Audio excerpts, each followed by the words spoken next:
you may have noticed the camera. I am in the habit of video recording my classes. I post the videos at a later point, usually a couple of days later. I do it like twice a week-ish. I post the videos to my YouTube channel. I will be posting a link to that later on today in the announcements feed, and also I'll put it on the front page for Java as well.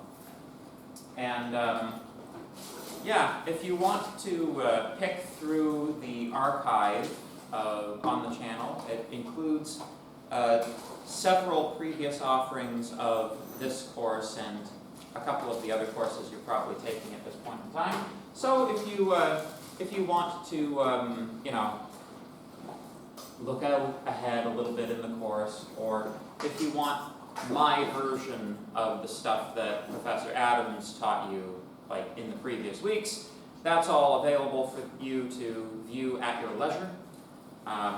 So that's there for you. Any questions? Cool. So this is oh yes, question. We were promised bow ties. What happened? Well, I'm in my floral summer shirts. All right. This is what you do. All right. You study very hard, and you pass this class, and then you have me for server side in the fall, and then you'll get to see my bow ties. Right. It's too hot. It's too hot for a tie. Come on. Well, not in this room, but in a kind of a general sense. Maybe I'll wear one just for you guys, though. One day. Last day class, I'll wear one. Yes? I have a question about the assignment. Sure. Which assignment would that be? Assignment 3, Sure. it says you have to put empty SRC for the images. I Yes. did that, but like HTML validation, like Yes. validation got like error. Is that okay or? Yes, that's fine.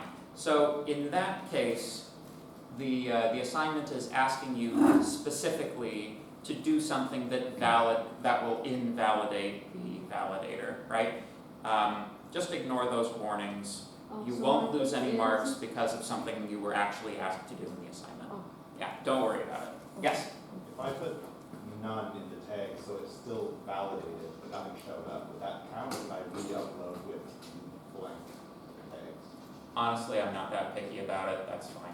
Yeah. Like if you put like blank in SRC, is that fine or? Like there are a couple of options. I Yeah. didn't know you could. So you just put the word none. And No, then, I put the put- word none, so it's still validated? yeah. Does it think that none is an image though? It, Does it go looking for it? Like, do you get a broken image link inside the page when you do that? see, I did it near the end because I thought the validated didn't work. Yeah. The program, when it runs, it automatically puts pictures in at the beginning, so I don't know, Oh, I don't well. know what it does, because it's supposed, like, once Yeah, it fair loads in, it's immediately supposed to grab images. I can go back and put empties though.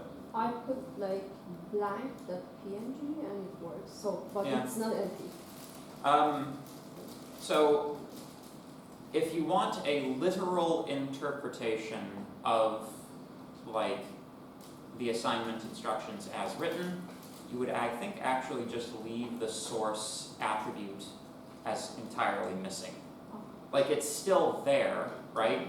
All of these elements of the DOM still have all of these properties, even if you're not writing to them. The surest way to just not assign to it is to not put it in the HTML tag to begin with.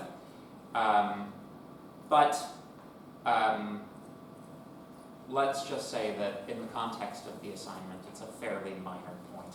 As you said, like, this value should get overwritten by your startup routine immediately anyways, so, you know.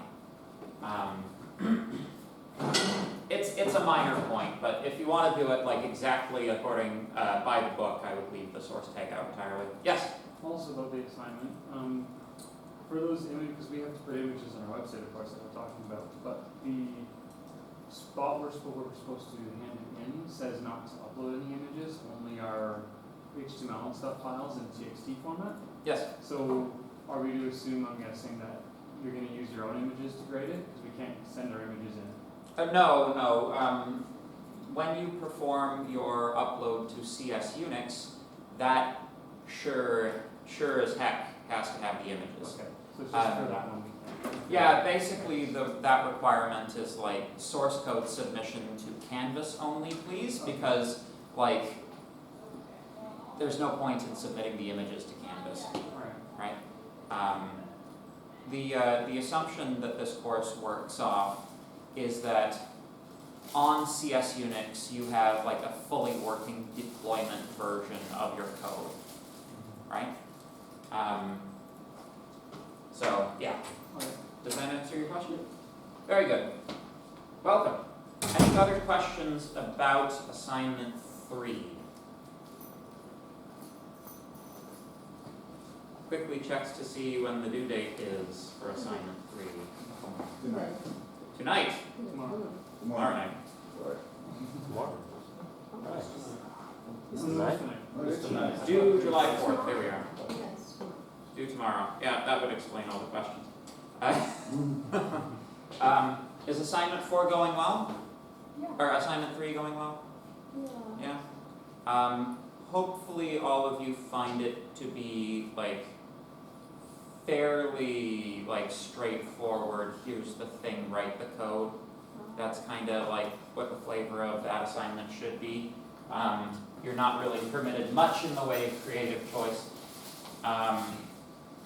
This is in stark contrast to assignment 4. Have you had assignment 4 introduced to you? Let's begin with that then. So, Professor Adams told me that he left this section having completed the SVG events material. You had the house and the lights blink and that type of stuff. His suggestion was that we take a class, maybe 2, and work up a like real working example of the sort of thing that's expected for assignment 4. Yeah, that'd be very good. This is what I would have done even without a suggestion. So yes, that's what the plan is for this class, maybe next class. One of the classes is ahead by a week. You're the guys who are ahead? Yeah. Right, because the Monday section would have lost due to yeah. So we have the luxury of being able to do a slightly longer, slightly more complicated example that would take 2 weeks. So we can sort of dig our toes into the sand a little bit on this one. So, but before we get there, it would be useful to discuss assignment 4.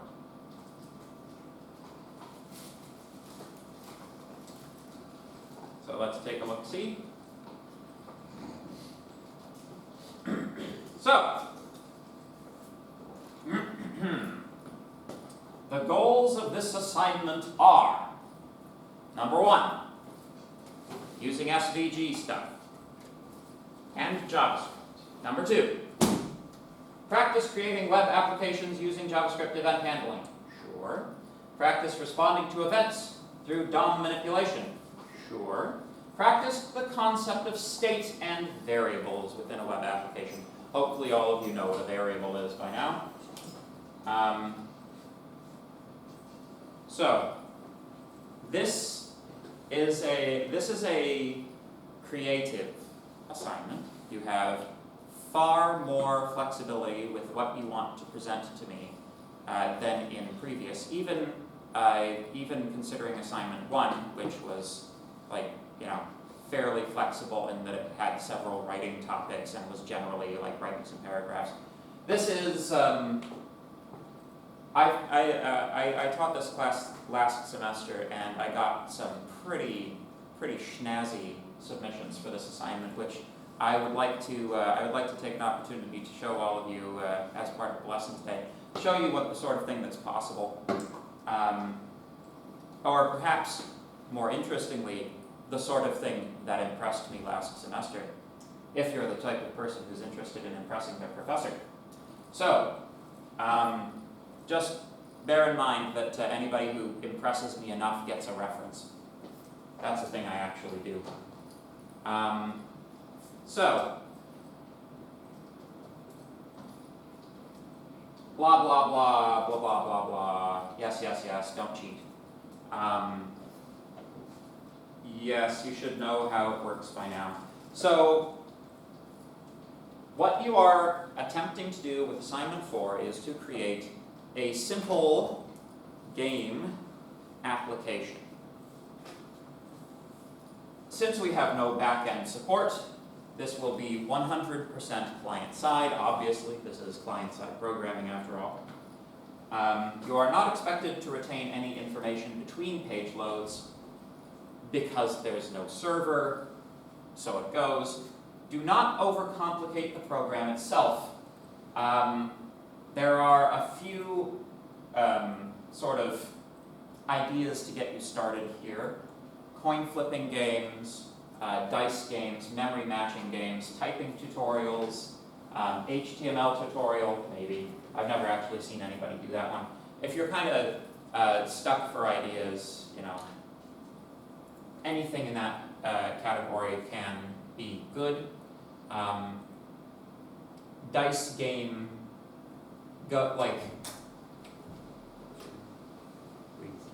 a dice game can be anything, anywhere from like simulated dice roll, running average of dice rolls, right? All the way up to like actual dice game that you play against a player, which I do have an example of from previous semester that I'd like to show you, which was pretty cool. So you are absolutely not required to have any artistic standards whatsoever. We are not artists. You can do perfectly fine in this assignment with you know, circles and squares and other assorted simple SVG objects. As a couple of these projects will show you, you can go quite far with just those components. So, let's sort of drill down into the actual technical requirements of these. Your program must meaningfully make use of SVG graphics elements. This is to say that the game portion of your game interactive program should occur inside of an SVG pane, right? Where animation occurs, I'm not looking for CSS animation, I'm looking for this to occur inside of SVG. Now, you may say to yourself, okay, animation in CSS is, you know, fairly interesting and a little bit complicated, and I'm glad I'm not having to do all of that by hand. What definition of animation qualifies here? So, basically, you need an object to change some properties over time. That's what animation is, right? At least in our context.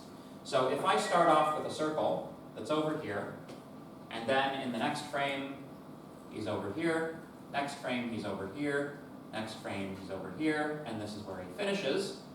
Over the course of those 5 frames, I have animated this circle to move to the right. That's as simple as animation needs to be. The property which is, can anybody tell me in this example what property I'm modifying? Like it's transform.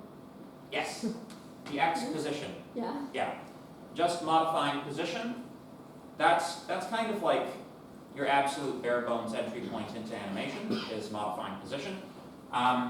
Another like animation could also mean going from blue to red. Oh, okay, all right. From going from blue to nothing. Blue to green, black, right?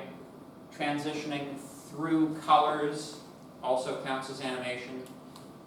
Things becoming larger and smaller, that counts as animation. Stretching like a pancake, stretching like a tall tower. all of these things are animation. The thing doesn't necessarily have to move position to be animating, right? But the trick is, in order for it to be animation in my consideration, you can't just have objects pop in, pop out like this, right? There needs to be some kind of smooth transition.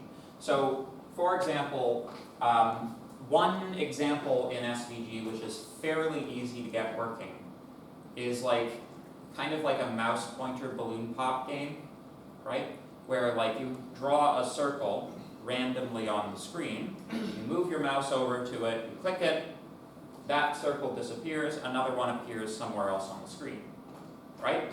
This fulfills, you know, some of the requirements of the assignment, but it does not fulfill the animation requirement because you're not like, you're sort of in one frame going from a circle over here to a circle over there in another random position. Now, if you wrote a subroutine that moved that circle to another random position on the screen, that would count as animation. Does that make sense? I think, you know, this seems like a fairly animation literate crowd, so I think you, like, everybody's watched a cartoon? Okay, so you're aware of the principles of animation? Good! Yeah, like, it seems like it might be like a kind of a more complicated thing than it is, but really all that animation is it's a playing through of a large number of slightly different images that give the illusion of movement, right? There's a very, very old, like, 19th century animation machine called a zoetrope.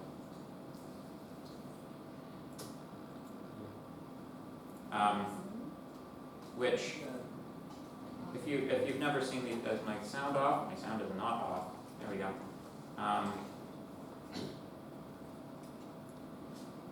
Or a zoetrope.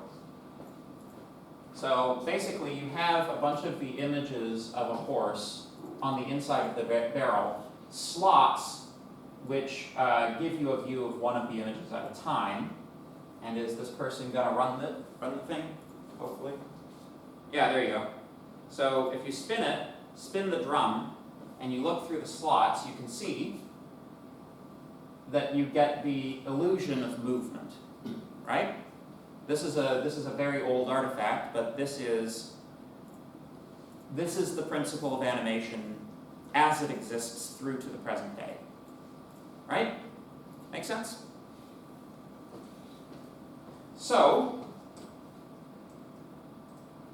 when it comes to animating something using JavaScript,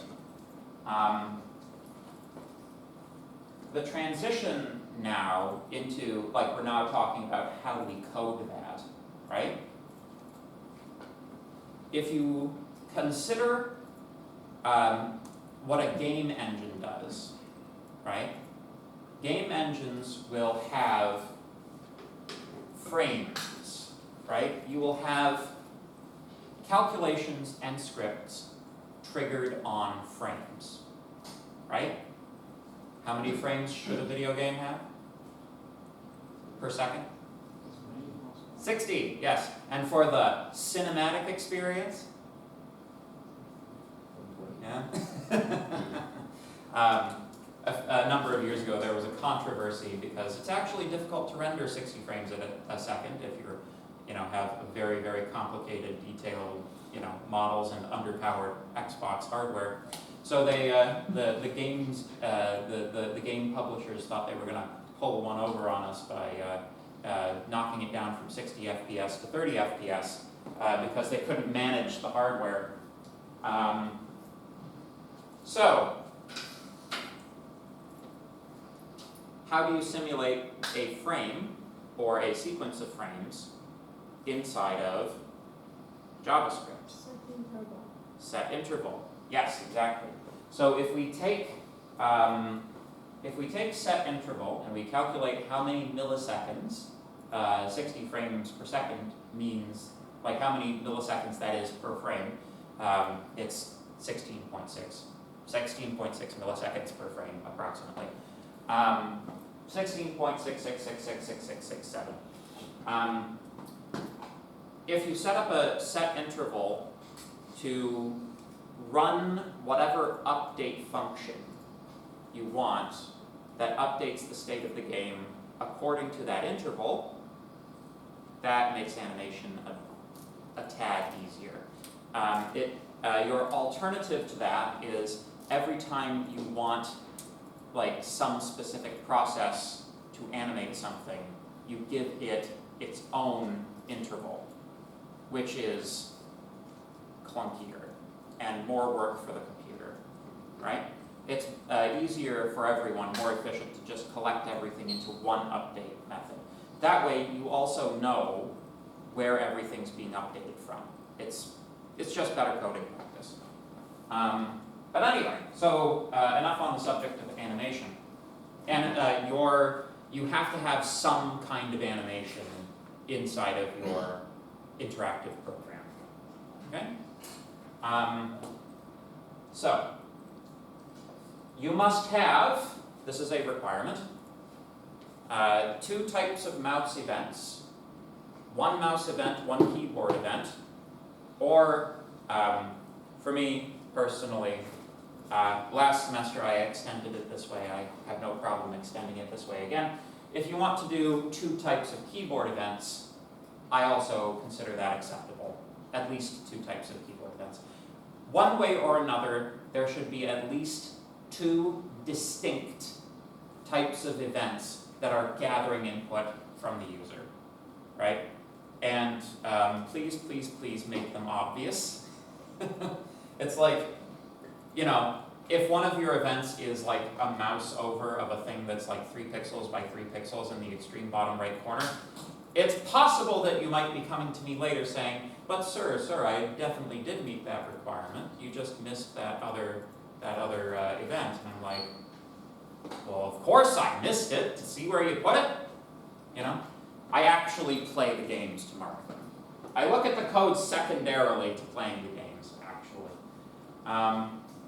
So I do look at the code for all of the games, but I play the game first. That's the first thing I do for this. So creation and destruction. Did you guys talk about element creation and destruction? Yeah? Create element NS. That's right, yeah. Good. It is a requirement that SVG objects are created and destroyed in this game of yours.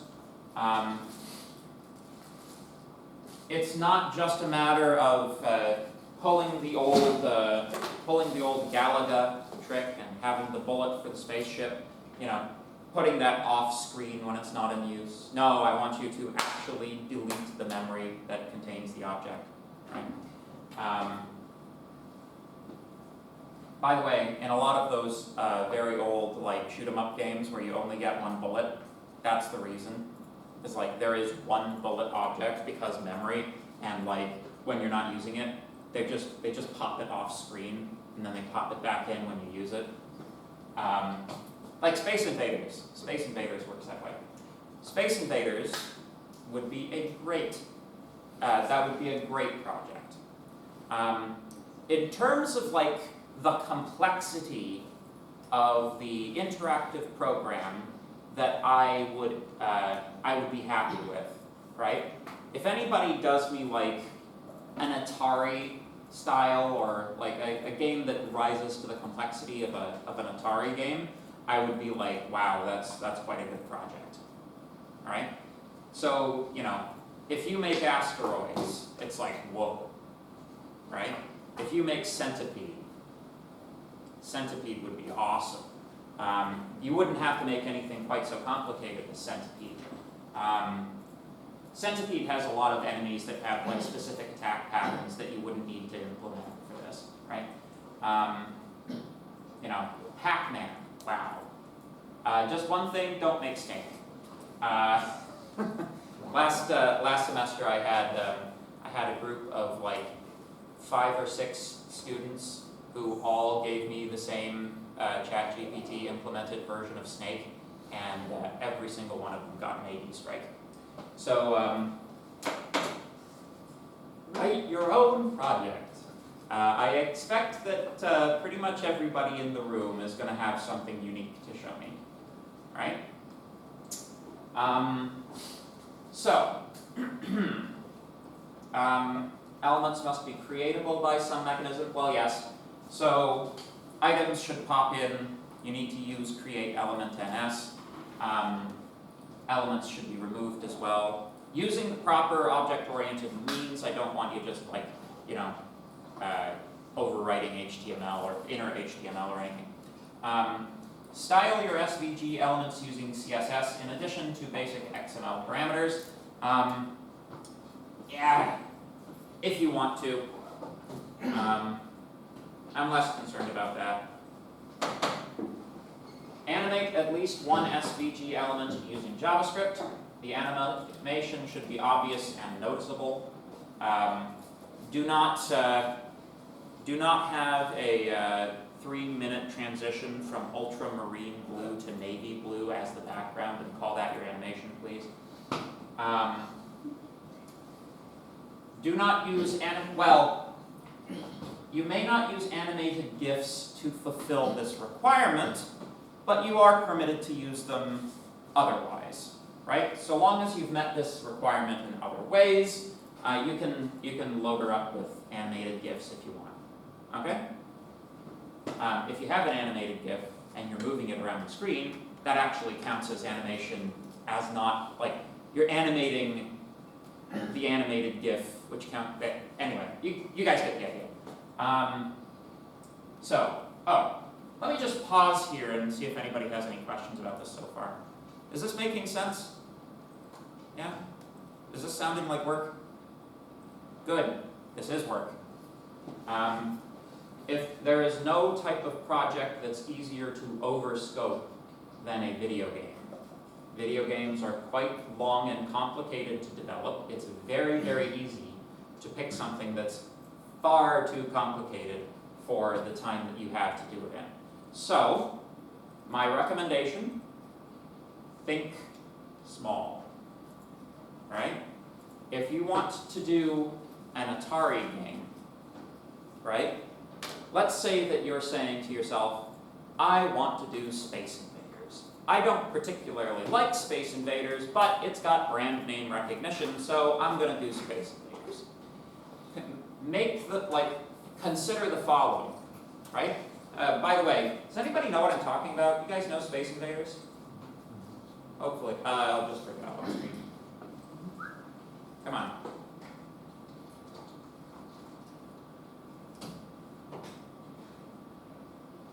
This is Space Invaders. Right?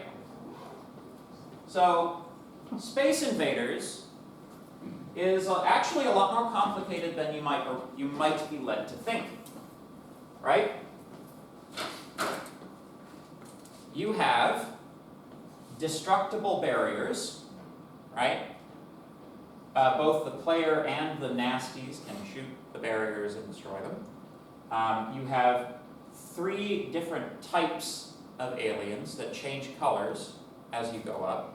You have another, there's another like UFO that travels along the top this way, right? The aliens, yeah, up there, see? The aliens shoot, and I believe if the aliens, in certain versions, if the aliens go low enough, then you lose, right? Consider the minimal set of these features that meets the assignment requirements. Are destructible barriers necessary to get through this assignment? No. So throw them out. Having 3 different types of enemies, is that necessary to fill the assignment? No. Having the enemies shoot back, is that necessary? So, what is necessary? Yes? Move something. Yep. You need to be able to move this guy. What else? And shoot the. Is that what you were going to say? I was gonna say they spawn and kill enemies, but yeah, they shoot. Yep. You need enemies. Ooh, they got the fireworks. Oh, you definitely don't need this either. You don't need it to pop in like that either. Yes, you need something to shoot, and you need the ability to shoot it. Right? So, left-right movement, shoot, something to shoot. That fulfills the assignment requirements.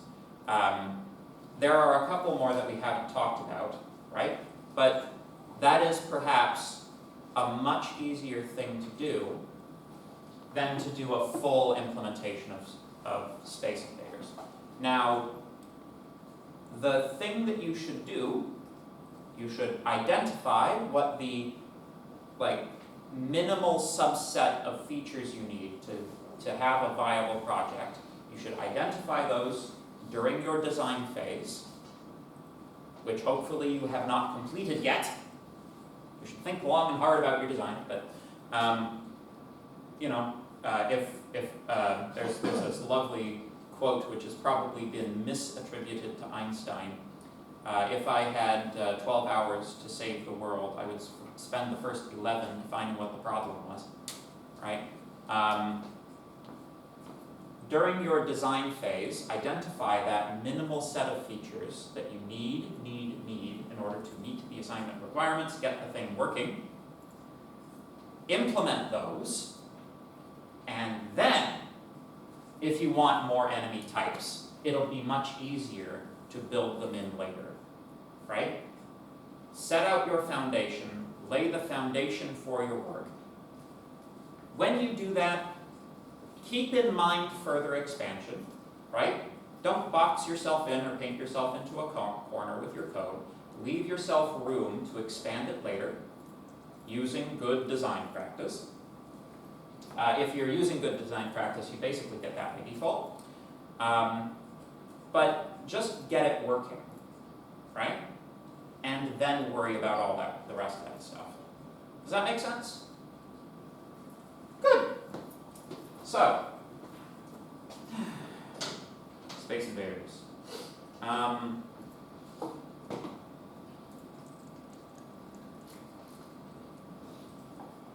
So, there are a couple of miscellaneous requirements. One is that in your game you will have in your web page you'll have the game pane itself. Then you'll have a few things outside the pane.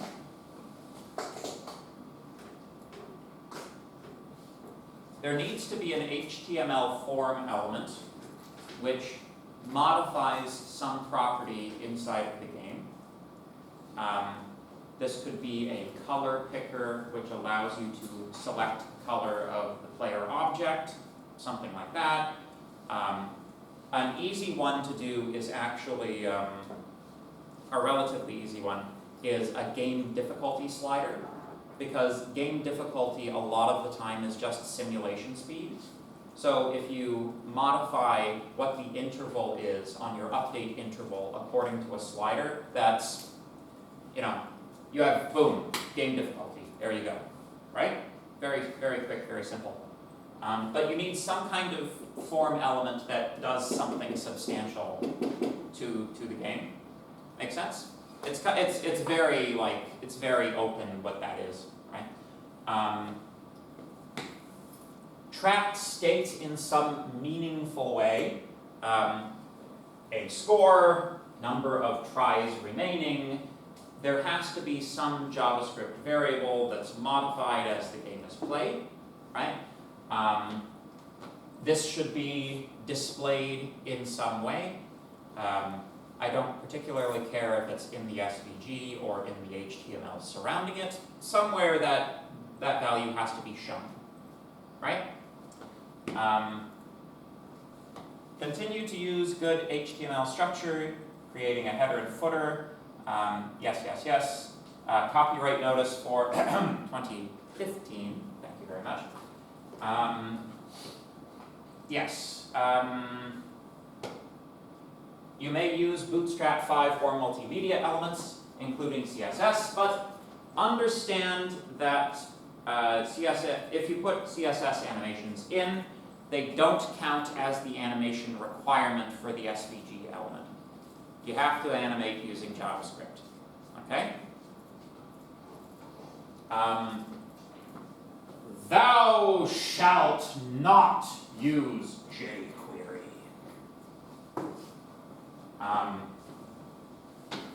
Did Professor Adams talk about jQuery? No? Does anybody know what jQuery is? Well, there's actually like there's some teaching material at the end of the course that's like optional extra material that we're not going to cover in class unless we have loads of time, which is never the case. So jQuery is a library for JavaScript which makes a lot of JavaScript, like standard JavaScript operations, a bit more compact. That's mostly what it is it's a JavaScript compactness library. People like to save keystrokes. Originally, jQuery was doing some interesting things that were actually like beneficial versus vanilla JavaScript, but since jQuery has come out, ECMAScript has been updated with the good ideas that jQuery had, and so now your standard JavaScript distribution kind of does all the good stuff that jQuery was doing, so there's not really too much reason to use jQuery anymore. Like this is generally the feeling about jQuery, is it's like, if you'll notice, you know, a lot of like major projects like Bootstrap have been over the recent years removing jQuery dependencies. But yeah, like jQuery is like generally still fine. It's a good thing to know as it's still very much in common usage, but it's no longer the hip cool kid on the block, right? At one point jQuery was very, very popular, but yeah, it's kind of going, it has gone the way that Bootstrap is currently going. This course needs to be updated to basically change Bootstrap out for Tailwind, as I understand it.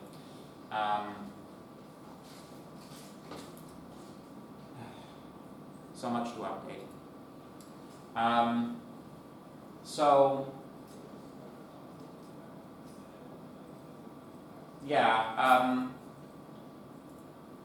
I guess nobody knows how to use jQuery, so it's kind of like a pointless requirement to tell you to not use it. But like it can be helpful. It does make your syntax more compact if that's what you like. But honestly, you know, at this point, probably like nailing down your vanilla JavaScript skills are probably more important.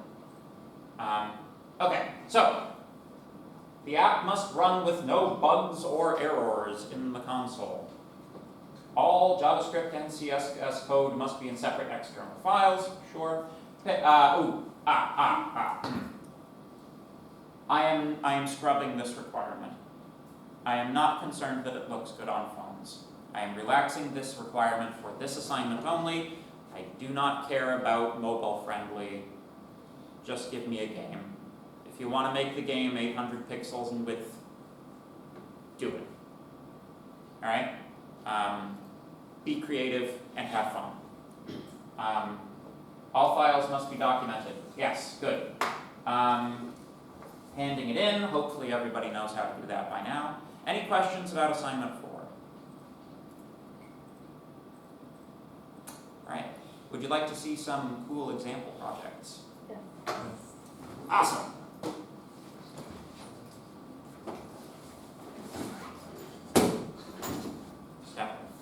Pull out my laptop.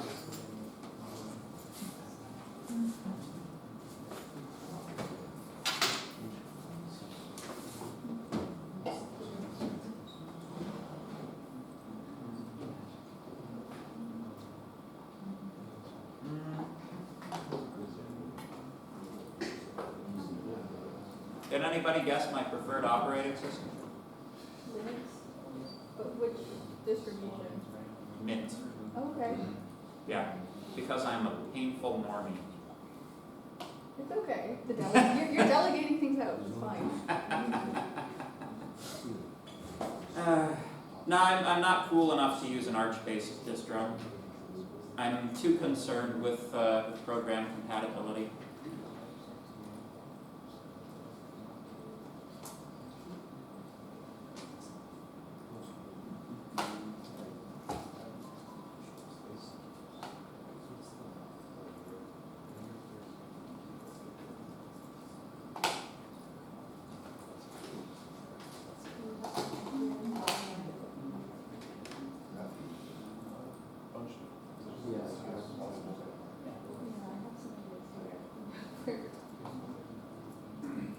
But I couldn't read like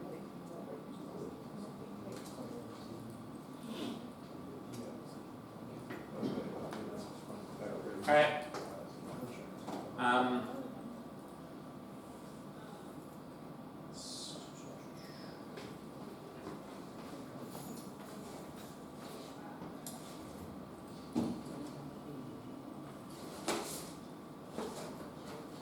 Of course I don't have an HDMI cable. Why would I have an HDMI cable? I'm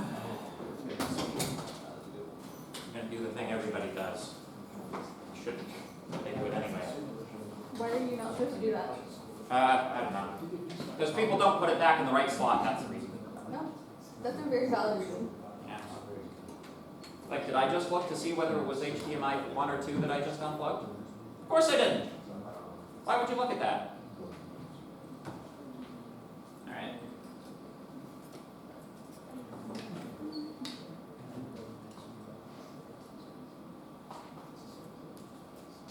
Alright. So.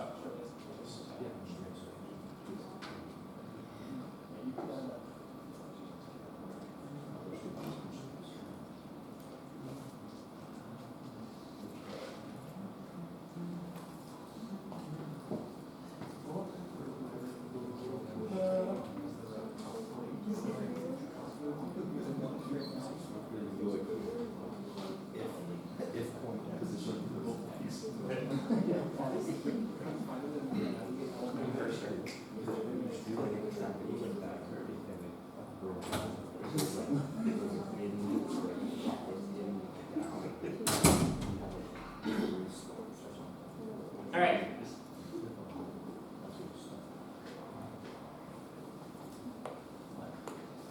So, here's one for you.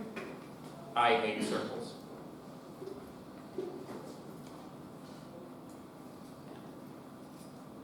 Can I get the double screen, please? Can I do that? No? Come on.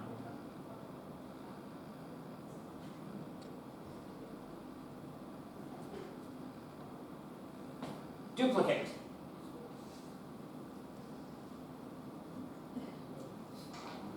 Technology, I tell you.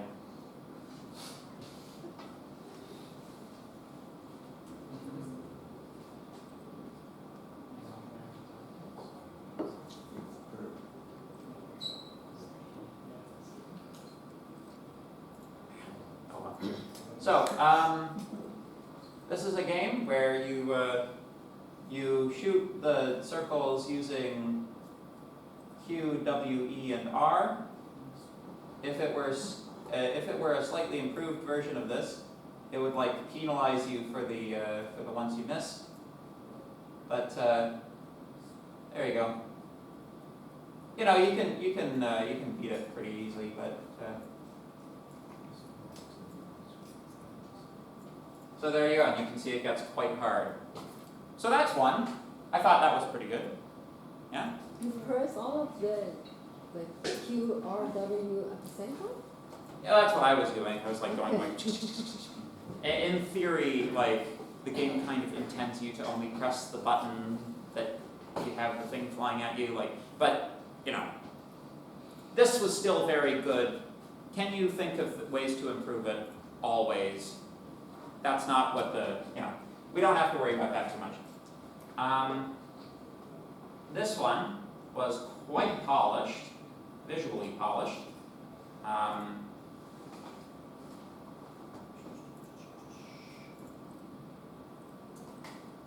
Boop. There you go. So this is a game, a dice game, where like you click on people and they roll dice. I forget how this one works. What does it say? Select difficulty level. Ah, there you go. Difficulty level is easy because, you know, I move first, you move first. There you go. So it's like a gambling game. You roll the dice until you get a particular value. So long as you don't get that particular value, you bank the points, and you can quit at any time to save the points you have. But if you roll the number that you aren't supposed to, then it destroys all your points in play and it passes to the next player. So it's like an actual game that people, like, I'm sure play in real life. But still quite simple, only one die. But you can see that, like, in terms of like complexity of the die rolling animation, right? The animation is just this. Yeah, it's not like simulating a cube that's rolling over or anything, right? But like a thing flies into the screen, that's animation, right? And this pink thing. The pink rose petals, I think, are done in CSS because I'm pretty sure this is the SVG pane. Oh, So there you go. That's quite highly polished, right? Yeah. Visually, top notch. Top notch. Oh, and by the way, like, this is also an assignment where, like, if you give me something like this, I cannot in good conscience give you 100%. I have to give you more than that. Bonus marks are available for people who put the effort in. Where's my cursor? That cursor.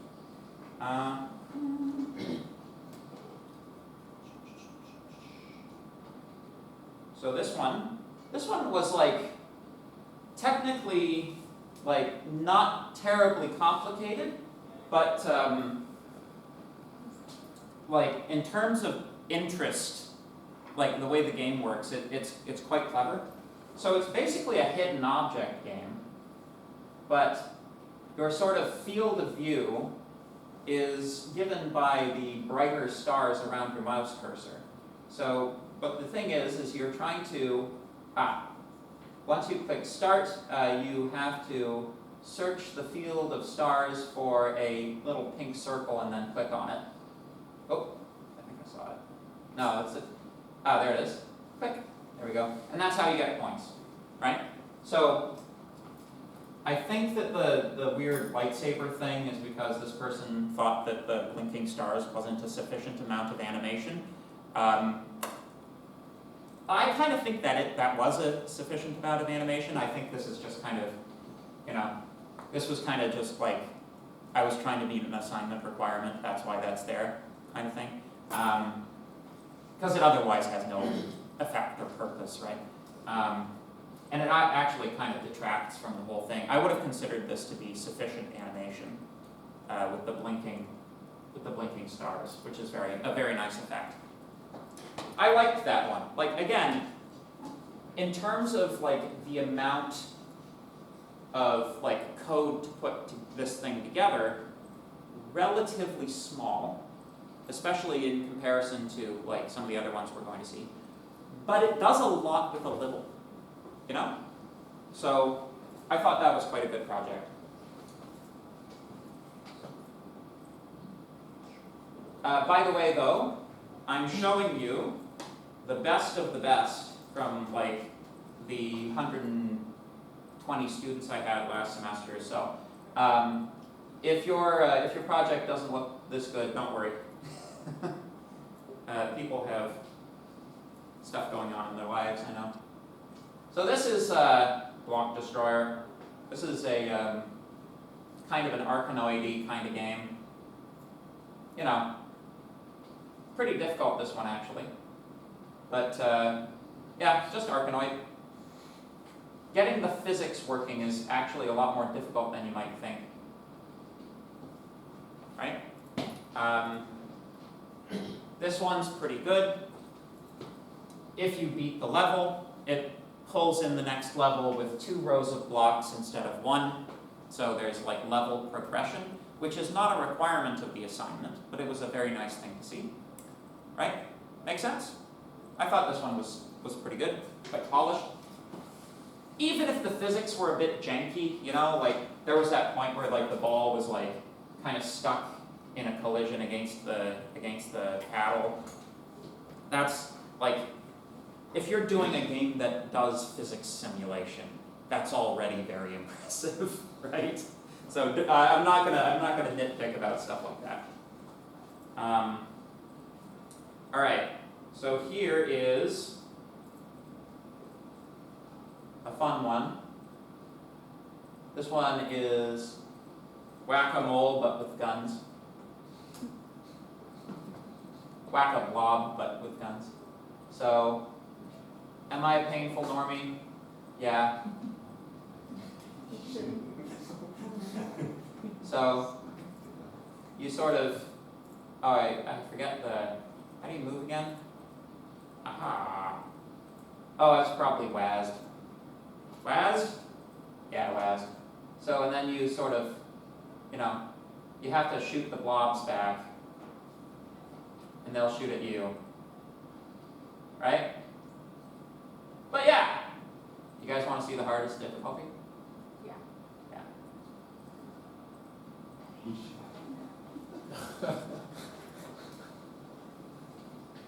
Right?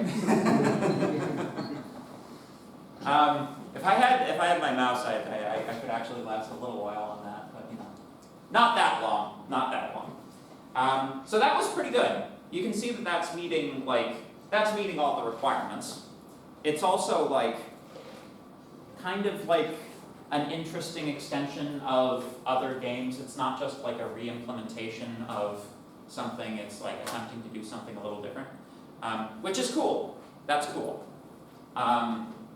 It's totally okay to do like just a re-implementation of something, but yeah. Okay. So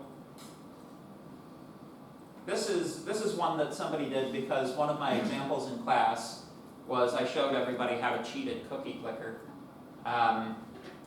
So I can show you that one too if you want. It's real simple. But this is croissant crusher. You just take your croissant and you pull the lever and there you go. He crushes croissants. This guy did all his own graphics. I saw it like this guy. This guy has some artistic talent, as you can see, because like I saw him in the back of the class, like in with a pixel editor program, you know, and it was a spray and was like working on the croissants. All the graphics are original in this. It's very, very impressive. And of course, it doesn't quite meet the requirements because there's like the HTML component is missing, but you know, still worthy of being on this list, I think. So that one was pretty good.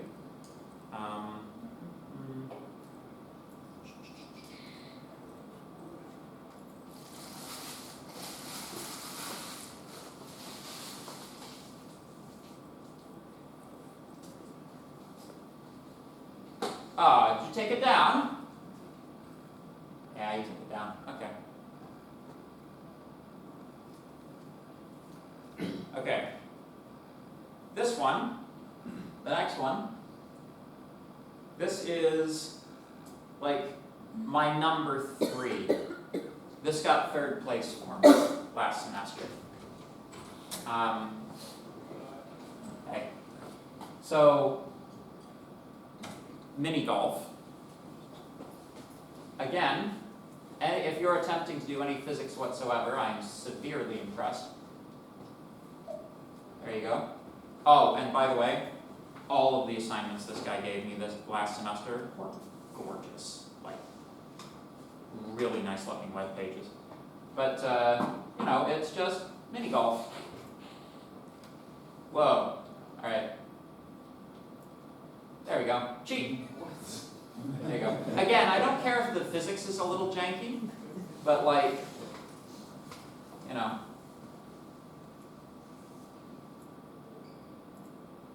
Come on. There you go.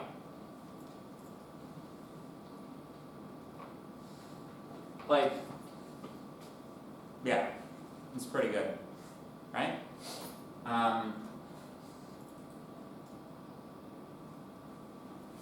3 courses is like 2 more courses than I would have ever asked anybody to make, right?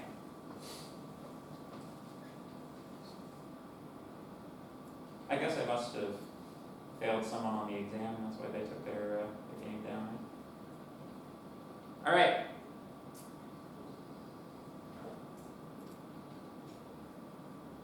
This is an Etch-a-Sketch program, which is like not a game, but I guess it's a toy, a digital toy. Oh, I can't actually do this because I don't need a mouse. But if you hover over the knobs and then use the scroll wheel on the mouse, it will like draw a line on this in the same way as an Etch-a-Sketch, and if you click on it, it clears it, which is pretty cool. It meets the requirements. So yeah, there you go. And the control is you get to modify the line length with the control at the top, and it gives you how many lines you've drawn. That's how those pieces were integrated. But yeah, like it doesn't have to be a game. It could be like a toy, I guess you could say. Like even the game with the crushing of the croissants, I would call that more of a toy than a game, right? But that's okay. Interactive programming. All right. We then have rhythm game.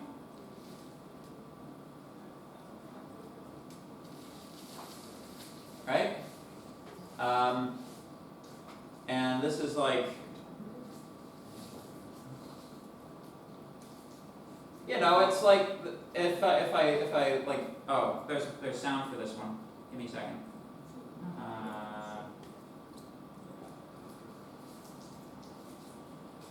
So like it's an actual Guitar Hero thing with music and everything. I'm absolute garbage at rhythm games. So yeah, pretty good, pretty good. And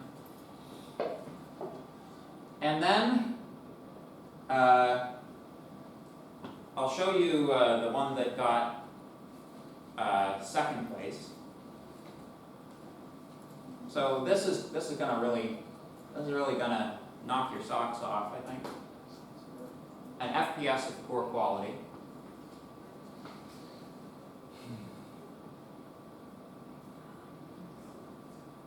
Right? Pretty good. So basically, if any of you have played or know of old games like Wolfenstein, yeah. So basically, the way that this is working is like there's a fixed level geometry. It's calculating the distance to an element of the wall and then adjusting the length and like color of a rectangle based on the distance to that wall. So it's doing a primitive form of ray casting to accomplish this. Really quite cool. This guy and the guy who got first place, I think they both had like, they talked about having the same idea, but then they went and did their own implementations of it, which is absolutely fine. Like it's okay for you to talk about, oh, I really want to do this. It's like, oh, that's a really cool idea.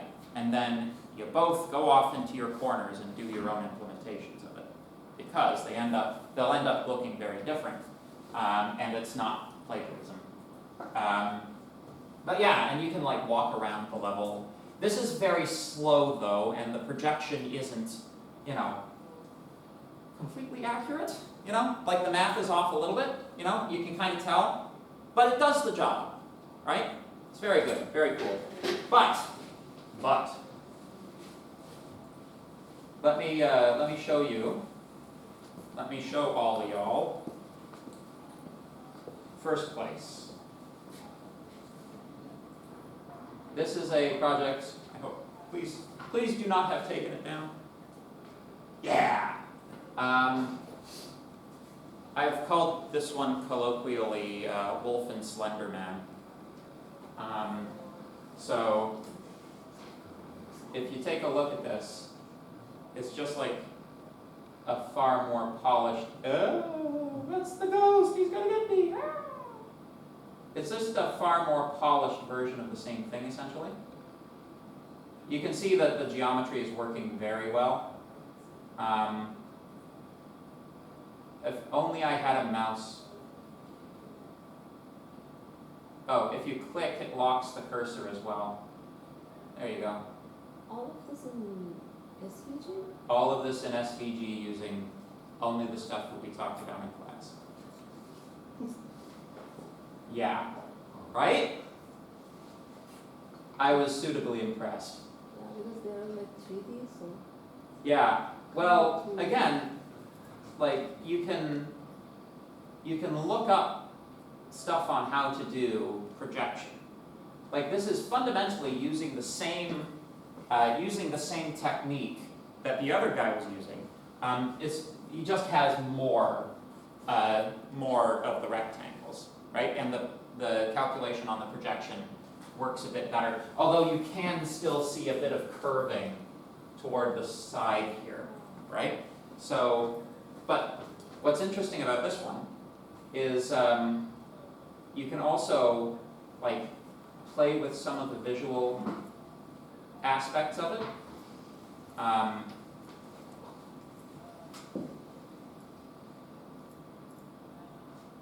Like you can turn the you can get the idea of how this is working much better if you increase the width of the rectangles, right?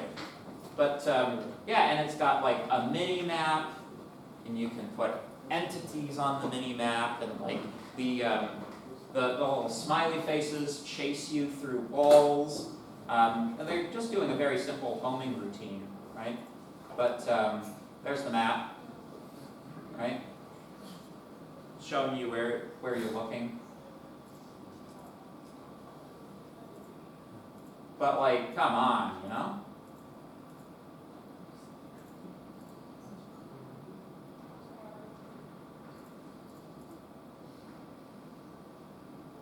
Yeah.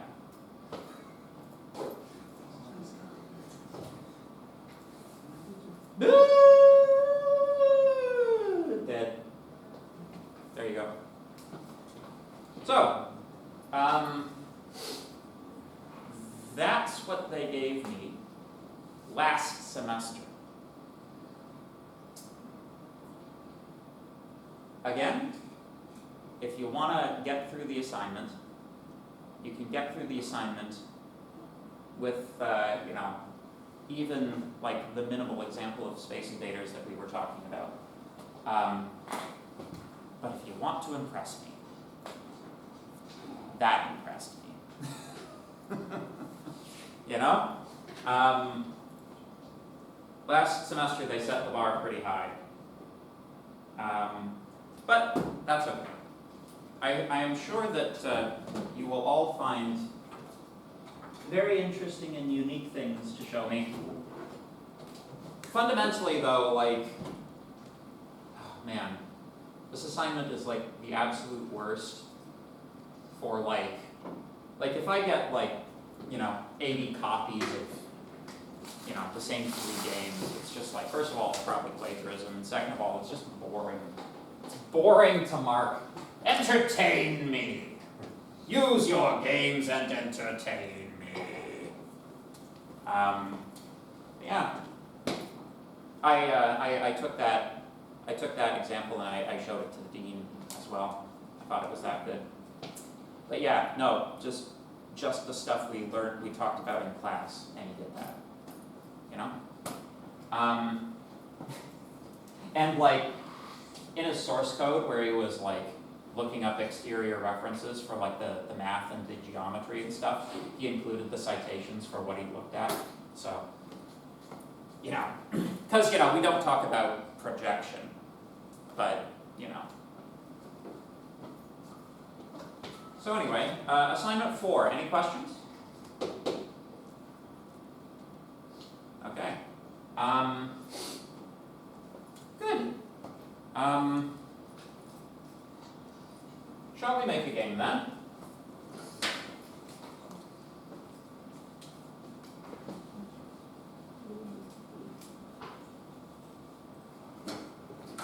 What sort of game shall we make? Don't use up all your good assignment ideas.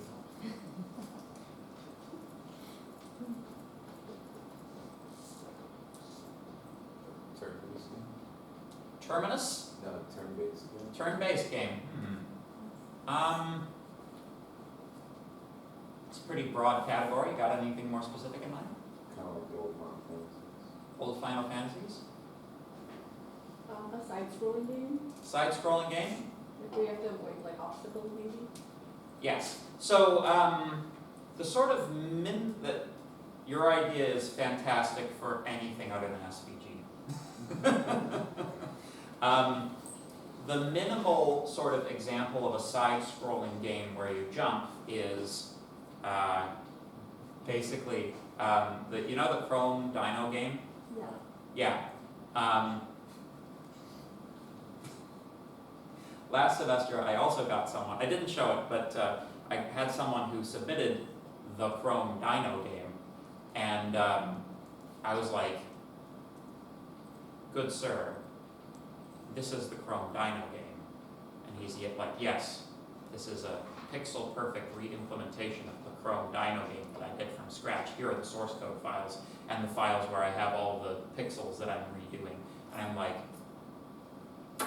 okay, you just avoided academic integrity by being awesome. It was incredible because it was so good. It was such an accurate implementation of the Dino game. But like a couple of things were off, you know. Yeah. So the Chrome Dino game is like the easiest side-scrolling thing to do with respect to that.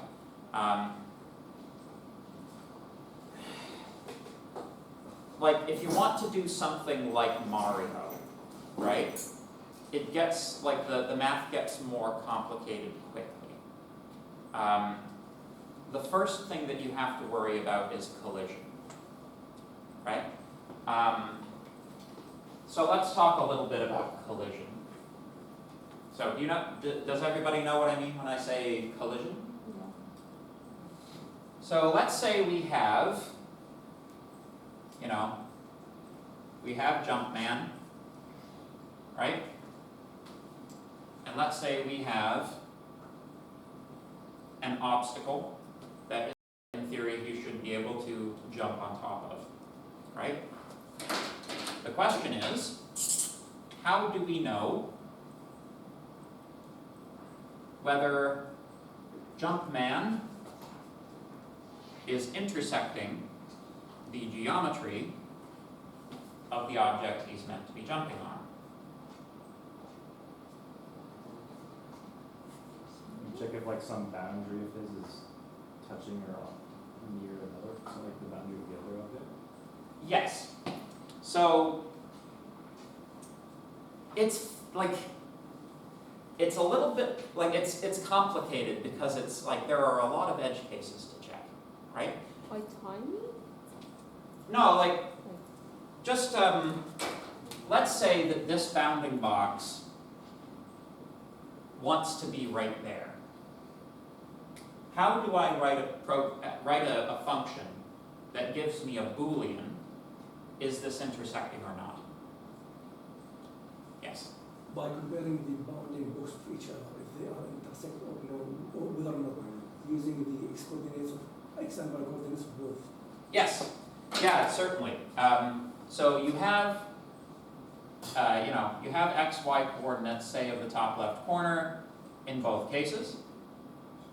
You have a width, you have a height in both cases, right? And you need to check width 2, height 2, and you need to check to see if any point inside of this square falls within that one, or vice versa. So, if I may offer some advice, it is much, much easier to calculate this on a point versus another piece of geometry than to calculate two boxes together. It's quite simple to determine if a point, given only x and y coordinates, falls inside of a square or a circle, right? You just say, if this is x1 and y1, and our box here is x2, y2, with, with w and height h, then we are simply checking to see, is x1 greater than x2, greater than x2, and x1 is less than or greater than equal, it's floating point numbers, so equality doesn't really work on them anyways, which is another interesting discussion for another day perhaps. Plus w, that's your condition, right? At least in the x direction. You take that, you AND that together with the same condition as applied to the y coordinate. That tells you whether or not this point is inside that square, right? So, it's actually a much more simple way to determine collision to calculate a point versus some kind of figure versus two figures together. Because if you're checking two figures together, you've got like a lot of weird edge cases, right? Like maybe this one, right? You might be thinking like, well, if I just take this procedure and apply it to all four corners, then that's a good approximation. And it's like, yeah, that's not a bad approximation of how to do that. But what about this case? It's like, oh, well, then I have to do this one, this one, this one, this one, and two in here as well. And it's like, okay, but what if you have the box coming in like that, right? It's like, no matter where you define this, basically this formula is no longer sufficient. You have to determine the intersection of line segments with each other, which is an entirely different calculation. And it's not as easy to just stick it, like you could see this in an if statement, right? Yeah. So this is my recommendation is, if you're gonna do collision, work with points, right? Now, piece of video game trivia. There's a very famous video game that does this that you might not expect. Do you know what it is? The whole physics system is based on this. It's a Mario game. Any guesses? Came out quite a while ago. First 3D Mario game. Oh man, I'm getting old. Come on, what was the first 3D Mario game? Mario 64. That's right, Super Mario 64. It's really hard. It's a hard game. Yeah, it's good. It's a masterpiece. It's actually a masterpiece.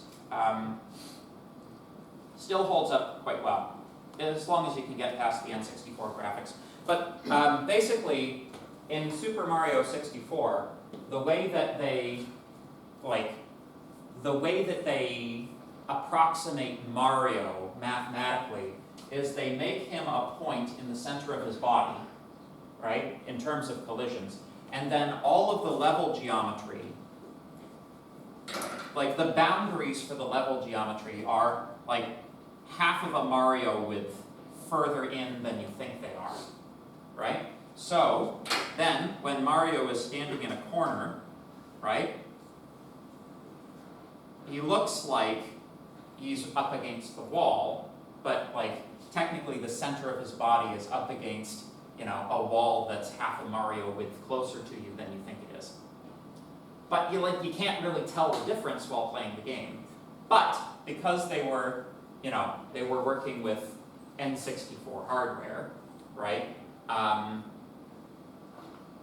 That approximation allowed them to use much simpler calculations to calculate the geometry, which means that that game, despite being one of the very first games that came out, I don't know if it was a release title, it might have been a release title for the N64, but despite being either a release title or very close to a release title for the N64, that game was faster and smoother in terms of physics than pretty much any other game that was released on that system, right? And it's because they made some mathematical approximations. You can do the same thing with any time you're trying to calculate collisions, right? Last semester I did a Space Invaders-esque example where we had like the ship at the bottom that was shooting other objects that were flying down. But if you want to do a running game, the math will get a little bit like if we just do like a linear runner, that's you can whip that up pretty easily. But if we want to do anything more complicated than that, it starts to get a little more complicated.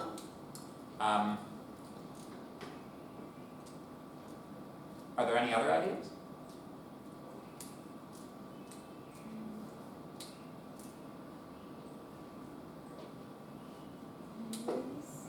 Sorry? No, nothing. No? Okay.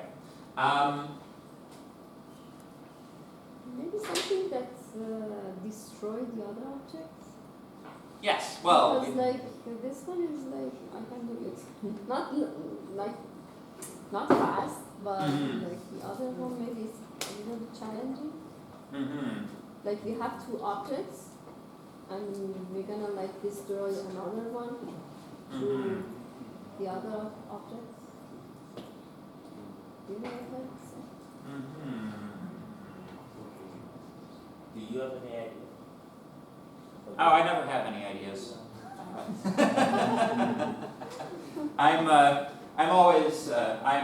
I am merely your vessel. Any of your good ideas, I will take into myself. Yes? It's not an idea for this, but you said you did the Space Invaders example. Would that also be on your YouTube channel? Like, Yeah. Yes, it would. If somebody sends me an email to remind me, I'll dig the code out of last semester's announcement feed and repost it if you like.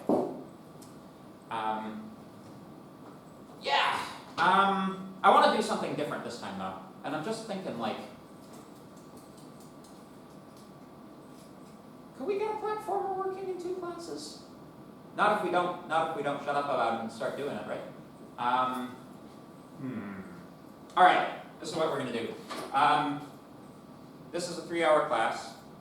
We have now elapsed 1 hour and 20 minutes of it, which means that I am hereby and officially calling a 15-minute break. When we return at 10:35, quick math, we will do probably some kind of platformer. I'm going to use the time to, number 1, go get myself tea, and number 2, think. I'm going to think and I'm going to tea. All right, all good? Awesome. We're having a 15-minute break. Oh, okay. Yeah. I have an embarrassing story to share with you. Oh, I love embarrassing stories. It's a good one. Awesome. So you're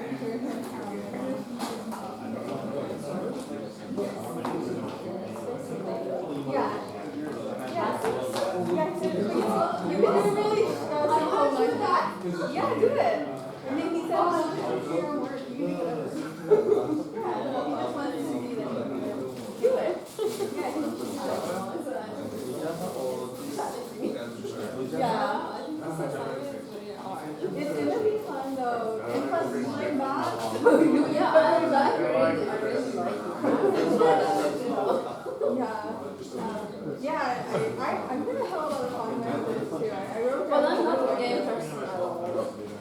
that's okay, you don't have to be. I think it's just like being playful and creative and having fun with it.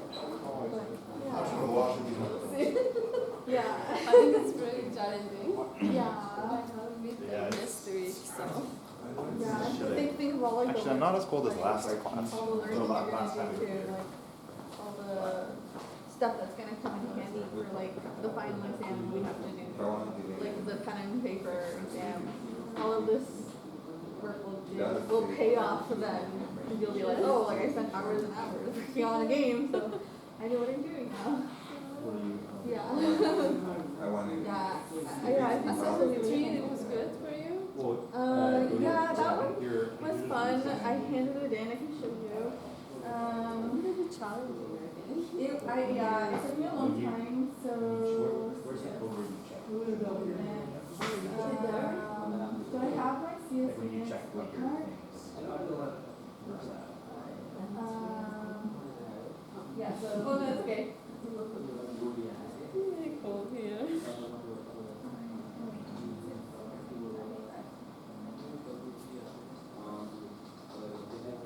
Okay, so this is mine. I have them for Java too, yeah. So like I got used Java to create them. So I was inspired by these things, critters. These like toys. So I created, I asked like AI to create like animal pictures of these. Yeah, and I really like Why did I should always like that. so I like searched I didn't ask the Because it's only, if it's one of these two, it's not to start the timer, that's why all your stuff is in this house.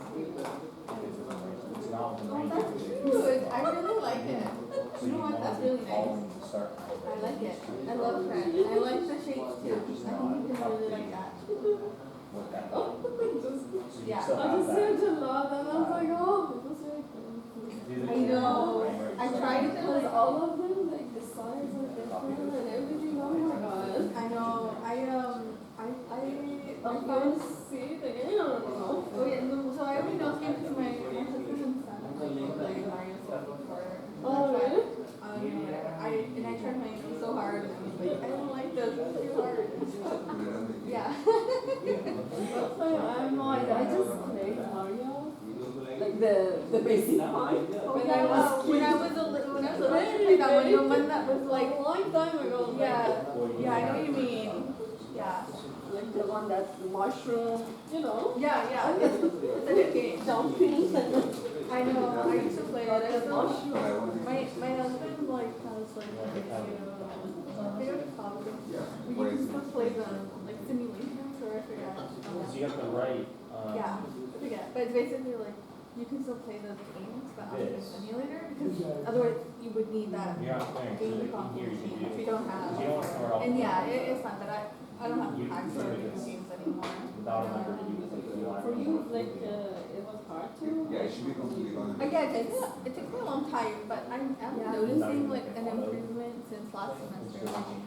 Like even though progress is slow, like I find it's not as like Yeah, sounds beautiful. overwhelming, right?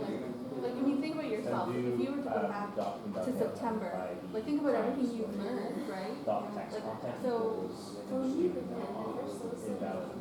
like, And yeah, so you gotta look at your time yourself, how you want to do your. yeah, that's everyone's complaint as well. With You like also? AI.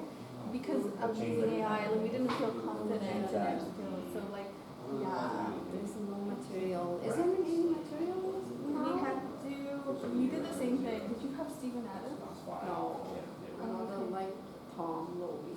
Okay, yeah, no, like We didn't have any like course material. same, yeah. And just AI and then suddenly. I know, We have it's to so go out. hard. It's like, what? I know. So I think it's anything from Python. Like Python is very important, you know. It is, I know. I think it's anything from that. Yeah, from what people tell me, like you just have to do like, it comes with experience. Like the more you do it, the more comfortable you feel with it. and then you have to do. it's painful because it requires time and effort. So it's like there's no fast forward button to be like, I want to feel like confident right now. Right Like, no, above. no, that doesn't exist. It takes Exactly. time and it's every day. I'm not perfect, but I'm trying to do like for sure every week, but I'm trying to do more every day, like do a little bit of programming. I'm not following that, but that's my goal. To do a little bit of programming every day, so I can do that, but I have next week. I have. I like you though. You have an intern? wanna see No, you don't have an intern, but you have a job. So at I test. have all the tests, I have all the classes you had last semester. So next semester, so next week, I don't have any tests next week, but I think I have a math test and another Java test in like 2 weeks. And then Did you like have your first test? Java test, yeah. Inventory. Yeah, that one was Oh, okay. yeah. How was So that? the class hours were really bad. I got 93%, but I also have tried to teach myself Java in the past. Like I literally bought myself a book. This was like years ago. Teach yourself Java in like 31 days. So I've tried to teach myself Java. So I feel like, and I'm also super motivated, and so that helps me. It helps me a lot because it's like I just have this intrinsic motivation to learn and practice and do well. So I feel like that makes it easier for me, but I think a lot of So people you didn't had- do well. you did it like before? So I have tried to teach myself, and I think that's helped me a lot. Doing this something or? No, like by myself. I know. I mean, before you start the program or? Yeah, but this was back in 2011. So I'm doing a career change right now. So back in 2011, I tried to teach myself programming, and I could not. Like I was not very disciplined. Like as soon as something got boring or hard, I quit. So that's why I'm in school. It's like, okay, let's do this in a structured way. Class, assignments. I feel like I have like ADHD. Like otherwise, I'm like a squirrel. I'm like doing a million things. So This Just one is keeps kind of me, like like, back like this, focused. that one's like forward. this program. But different direction. but I'm like super duper motivated to be a developer. Like I feel like I gotta be honest, that was the same car, I was like, am I really? like I know all the work it's gonna It's like take, and my I'm brother, willing to like, do the he's work, like- and could it's just doing the work. It's like okay, And I was like, just one step at a time, like you know, I chipping away at like all the obstacles, and then I'll get to the end was so goal, and upset about that. you know, in the future, like I'm gonna be really It's like grateful last for all the season hard was work I that did getting there. So, and also I guess because I'm like 38 now, I'm like time goes by so fast. Like Yeah. you know what I mean? You know, like this program is good because we learn a lot of stuff.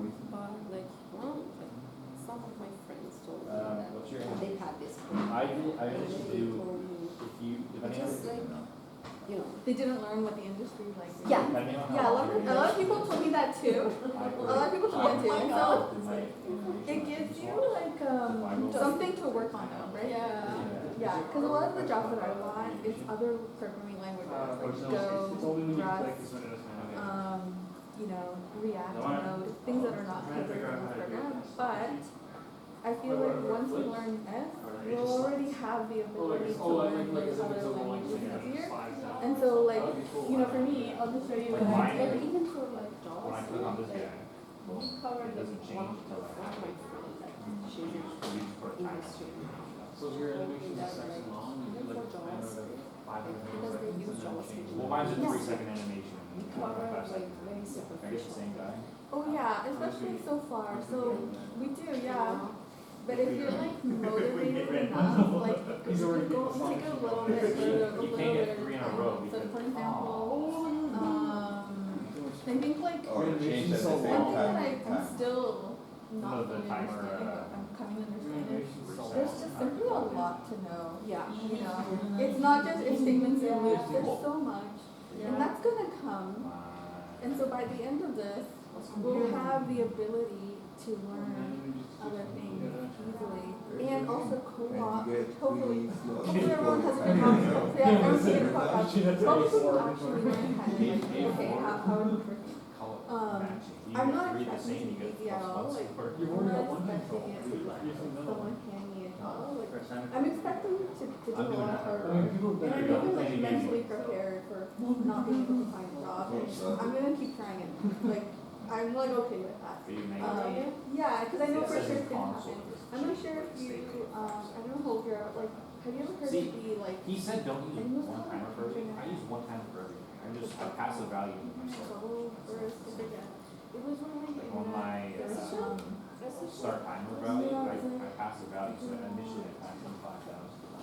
Yeah, I think And then I passed the value. Like the same time. Oh, the .com bubble. Okay, the .com bubble. timer. When the internet first started, Yahoo, whatever, 90s, and it blew up, all these jobs had so many lots But of bubble burst. More People lost their jobs, Oh, lost you their got jobs, fucking. They're so strong. Mine just goes. the market coverage from that, you know what I mean? And so whenever people talk about like, oh, the That's market is bad, that's they have blah, blah, blah, what I'm saying is like, there's a cycle to that. There will always be a demand. Yeah, there are people who are willing to do the work, like if you're easily discouraged, yeah, not for you, but like, for people who like, they're like, I'm gonna do this no matter what, they're gonna be taken care of. And like, I'm a little bit biased, because I guess I know people who work in the field, so it's like for sure it's happening. You just have to be very mentally resilient.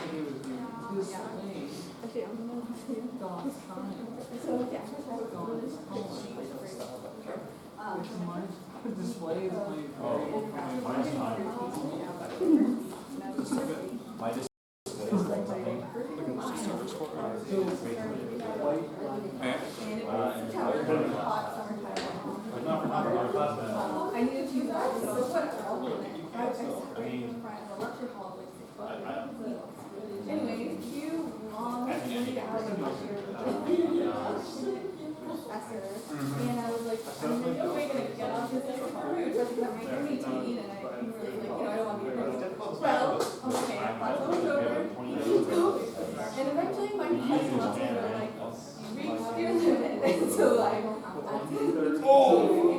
infant right in front of the yeah. And I was like, oh, mortified, and I was like, okay, well, this is what I'm doing now. Thankfully, I was very lucky in a sense that like orientation I had made with some friends. How else? So I could leave down. Very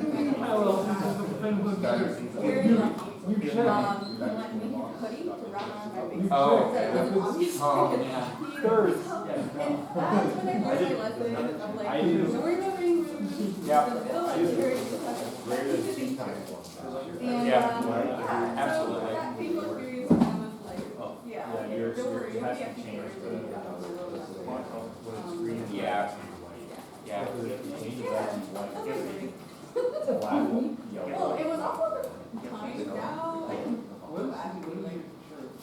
yeah. Well, It's a secret. Anyways, I know you didn't ask about information, but that's kind of why I recently took that up. that happened to my son in the checkout at 1401. But a bunch of those DJs have their own jerseys. No. Yeah. No, he was crazy. Yeah, you probably. It's a thing. I have like 5 of them. It's kind of bad. It's kind of bad. Well, you You also need to have go. what, like $1 million? Yeah, But that's my story. for a 3-hour drive, I always have a break somewhere in there. Yeah, that's good, yeah. That looks like. Here's like all over start. It's one of his albums. If I make merch, will you spend $90? Okay, kids, My face. by which I mean fully adult humans.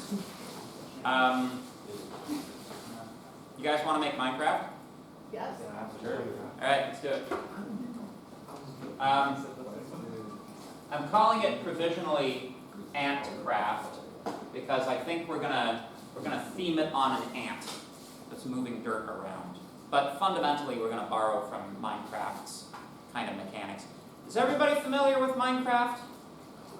This is like one of the there aren't like the way the culture is going. It's like you have fewer and fewer like cultural touchstones. But like Minecraft, I think, is one of them for most people. If you've never seen Minecraft, oh man, searching Minecraft on YouTube. Minecraft gameplay, sure. Full game, I guess. Let's watch this. All right. So this is not really the useful part. So basically, Minecraft is a game. The end. Minecraft is a game where the world is composed of these things. He died. Haha. The world is composed of these blocks. technically, a lot of people mistakenly call these pixels. They are not pixels, they are voxels, a volumetric pixel. But, you know, it's kind of a blocky world that, you know.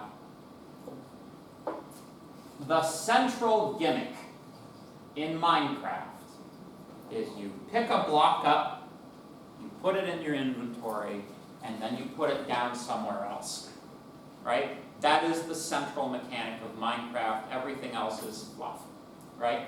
The zombies are fluff, the skeletons are fluff, you know, bees, fluff, right? Minecraft is essentially, you pick something up, you put it down somewhere else, right? That is something that we could implement. So, let's not do it in 3D, let's do it in 2D. You only get rid of one linear dimension, but you save yourself a whole lot of headache. So, this is, now that we've got an idea, the next thing we want to do is we want to talk about data structures. So, you may be thinking to yourself, I wonder how we're going to structure this. Because right now you're thinking, that sounds like a lot of squares. A lot of squares all over the place. Perhaps it would be useful to have some way of organizing said squares. Well, folks, you guys know, you guys have been taking Java. You've been drilled pretty hard on the model view distinction. All right, let's talk about the model. The mistake is to confuse the model with the view. Having a whole field of squares and attaching click events to all of them and that sort of thing, that is weak. It's weak programming. It's confusing the model and the view. It's being overly concerned with the view. So, let me ask you a question. How do I, like fundamentally, what is the level?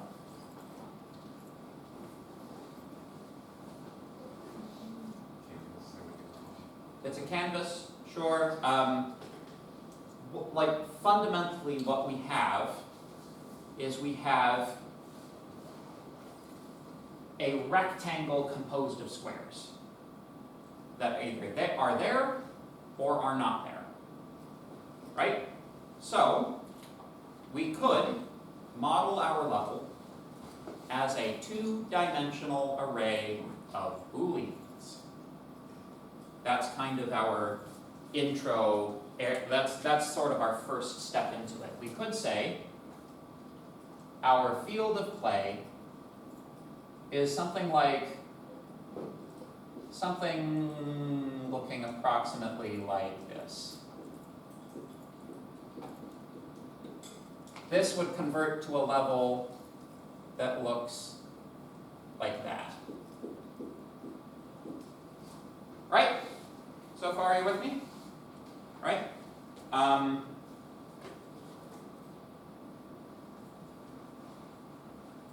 Since, for this example, we don't intend to go any further than is the block there or isn't there, a Boolean is fine. But do you think that Minecraft would use Booleans? What would Minecraft have? You need more information about each of these particular things, right? Well, arrays, now you're starting to make in the case of Minecraft, a 3-dimensional array, a 4-dimensional array, if you add an array to every voxel, right? At the back? Would it be like an object? You could do an object, although again, that's Minecraft would be pretty slow if every single voxel that you saw on screen was its own declared instantiated object, right? Limitations. Hmm? They are using some limitations. Yes, an ID value, right? So, and this is actually true if you've ever played with the cheats on Minecraft, you can like spawn yourself in stuff by referring to item ID numbers, right? If we convert this to an array of integers rather than an array of booleans, basically we get to, we get to have a difference between stone, cobblestone, dirt, sand, gravel, etc. But for our purposes, we can start off with ones and zeros. It's the same thing as trues and falses. Like at the level of hardware, that's actually the same thing as trues and falses, if you believe that. You should believe that because it's true. But this gives us the ability to expand the game later on with different items of different types, right? Different blocks of different colors, probably in our implementation. Make sense? So we need an array, which is the level, and we need that in JavaScript. So, shall we start coding? I'm going to impress you all by doing this in Notepad++. I eschew VS Code and all of the trimmings and trappings.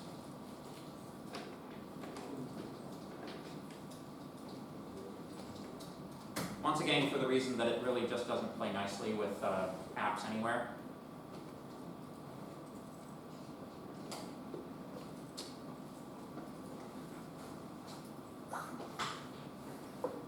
Like, is this really easier than natively installing it?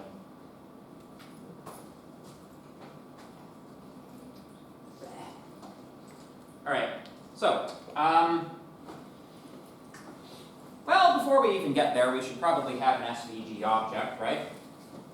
So, let's create a web page dot type HTML.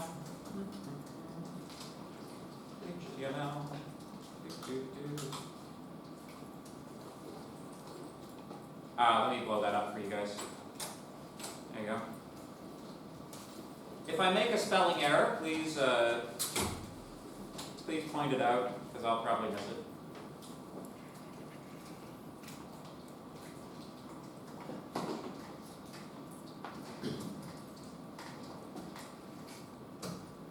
Alright. For our purposes, let's just make an SVG. Let's not worry about all the rest of it. We should give that an ID so that we can refer to it by reference in JavaScript. ID canvas. There we go. Yep, we'll need to save this. Oh look, my websites. Yay. Let's make this new folder Antcraft. There we go. Open. We will call this index.html. Bing, bang, boom. There we go.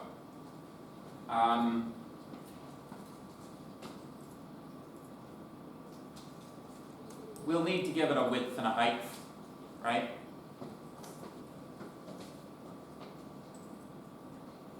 I think canvas should be with a quotation mark. It only needs quotation marks if you've got space in it. Haha, did you know that? You got through the entirety of HTML and CSS and they didn't tell you that. You don't need quotes unless there's a space. The purpose of the quotes is to distinguish the content. It's basically to tell the browser, no, this space doesn't mean I'm separating attributes. This space is part of the thing I'm assigning. That's the purpose of spaces. Now, I'm a little bit, what's the word?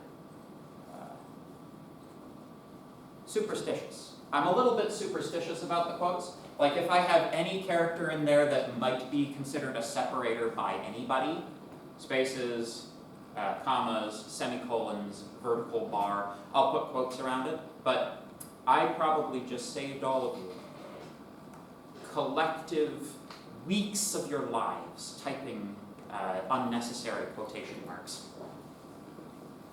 Thank you. We're all about efficiency. So, I suppose, yeah, let's, I know you're not supposed to do this, but let's just pop style block in at the top. SVG, width, let's make that 500 pixels. Just to keep the math easy, maybe we'll make height 500 pixels too. And just so that we can see it, border 2 pixels solid black. Sound good? So far so good? So, one of my mantras is test early, test often. Alright? Do not assume that it works, test it to see that it works. So, let's load up this index page and see what she looks like. Can I do that from here easily? No?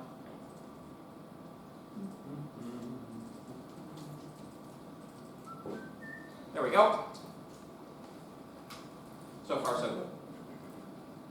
If we want to get extra fancy, we might throw in display block margin auto. Yeah? Center it. There you go. It's a little small, but doesn't matter.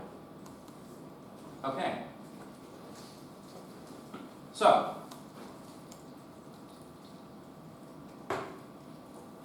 so far so good.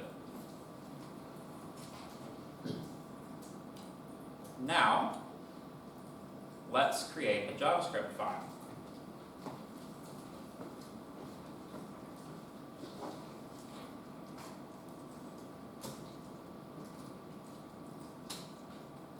Script. Source will be antcraft.js. End script. Never figured out why you always need the end script. It's okay. There we go. Make a new file. Save that as antcraft.js. There we go. Now,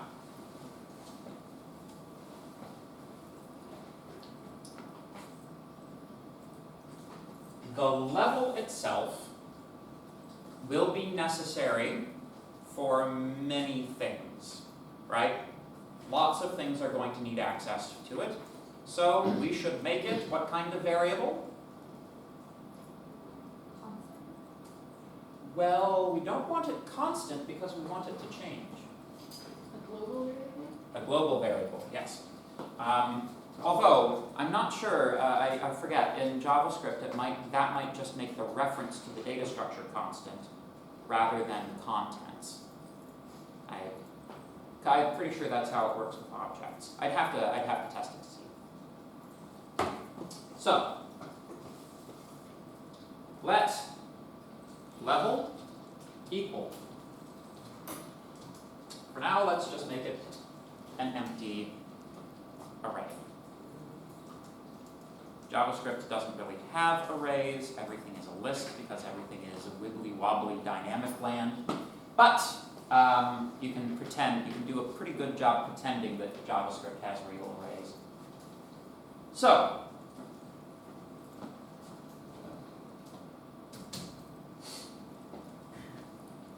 as part of our startup procedure, we want to assign to this level the contents, right? At this point, I'm going to bake in an assumption, all right? I'm going to assume that every square in our field of play is 10 pixels by 10 pixels, right? So every square will be 10 pixels on a side. So, how many squares do we have in total across the width? 50. How many? 50 from, And- and then 50, and then, yeah. Yeah. So how many squares do we have in total Yes. With maths. So, that, like 50 by 50, 2,500 numbers. Do we want to write that by hand? No. Yes, we want to use programming. We want to use loops to do that. So, because this is Antcraft, basically the idea I have of what the level should look like when you first get there, like, the idea that's in my brain is that, like, you play an ant who digs an anthill, right? So the level will look just like that, right? Maybe we can put the dividing line between Earth and sky a little higher, right? There should be mostly Earth if we are an ant, right? So let's say we want about 25% of the top of it to be zeros, and we want 75% of the bottom of it to be ones. Making sense so far? So let's write a procedure. And just because we're doing things properly, what do we do with this code that we're writing to initialize the level? What do we package it inside? A function. Yes. So, function. Init level. Init stands for initialize. If you wanted to do fancy math things, like make this dynamic on the size of the SVG as determined in your CSS code, you can do that. If you want to make the pixel width adjustable so that it's more or less, grains of dirt, you can do that. You now have a place to do that. For this example, we'll keep things simple and hard code those values. Okay? So we want a width and a height of this array. Let width equal 50 pixels, or 50 squares, not the same thing as pixels anymore. Height will also be 50. There we go. Now, have you guys done much with respect to two-dimensional data structures? Is this the very first time you're seeing them? The assignment was probably the first time, at least from my experience. Oh, yeah, there was a It should little be bit of array. on assignment 3, which is due today, so how many people have started it? Right. Hopefully everybody started the assignment that's due today. It's due date, not due date, all right?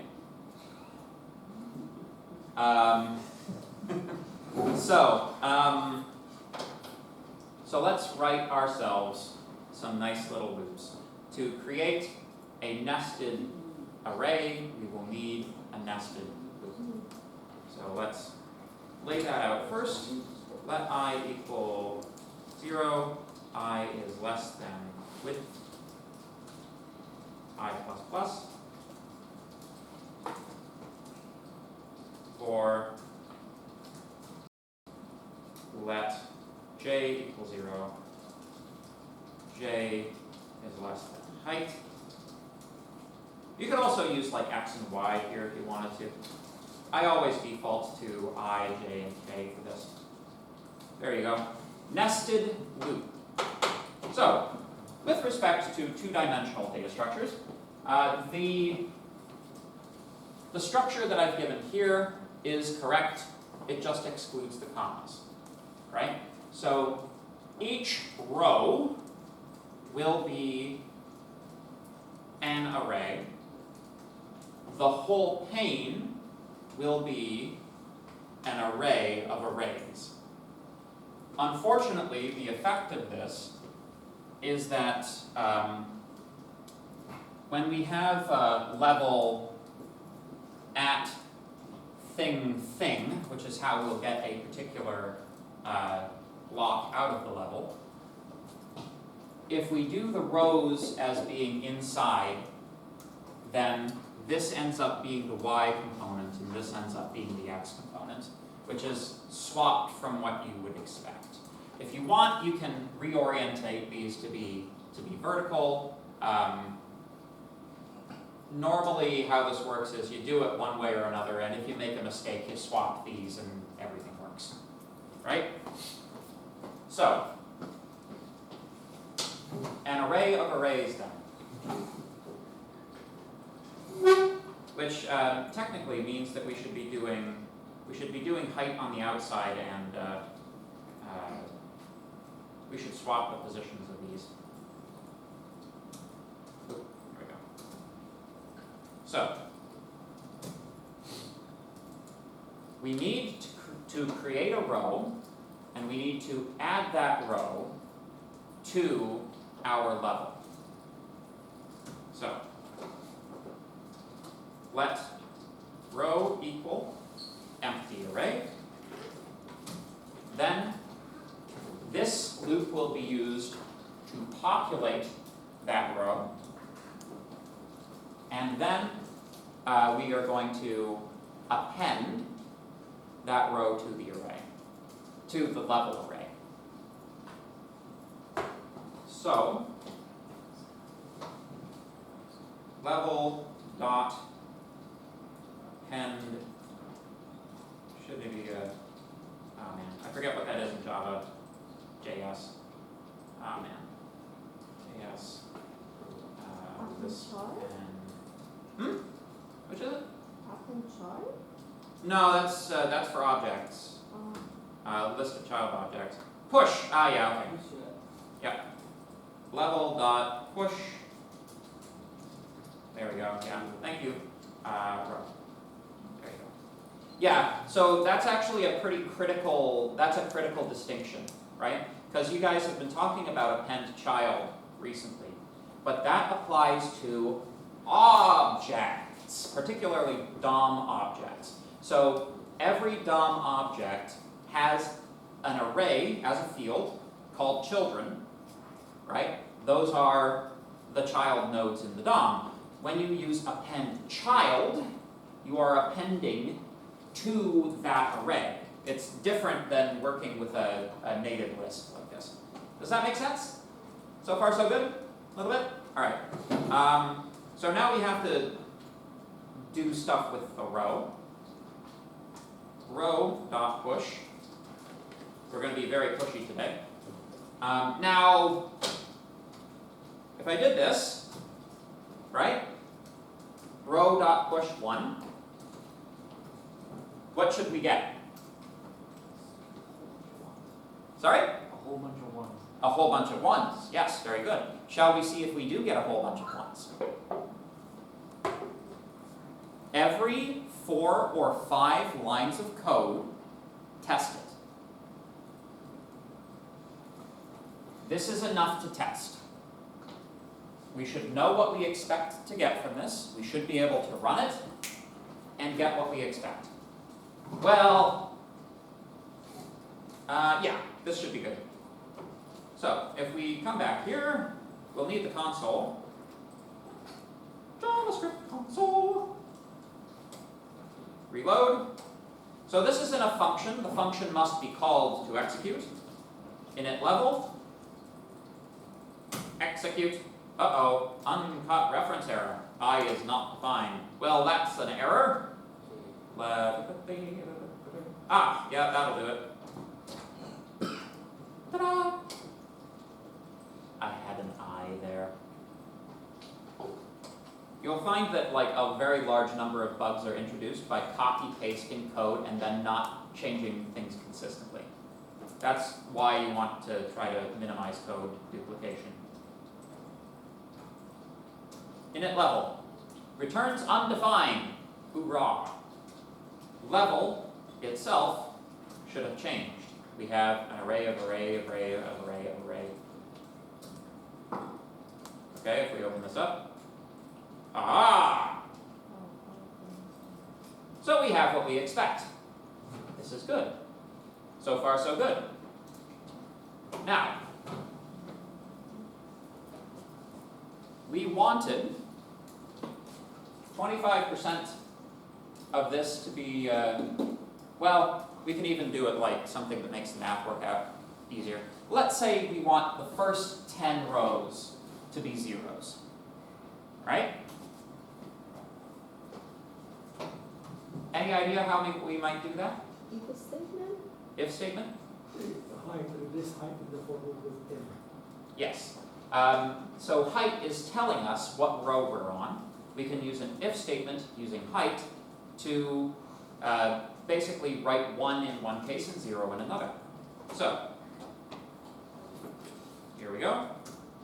If height is greater than or less than or equal to 10, and you can choose whatever point you want for that. You can even externalize it, make it configurable, do what you want, but of course this is an in-class example, we will leave it hard-coded. Here we go. We will push a 1, or wait, no, that's 0. We will push a 0, otherwise row dot push 1. Do you guys know ternary operators? You want to see all of that in one line? Row dot push height is less than or equal to 10, question mark, 0, colon, 1. No semicolon. There you go. That's that whole thing in one line.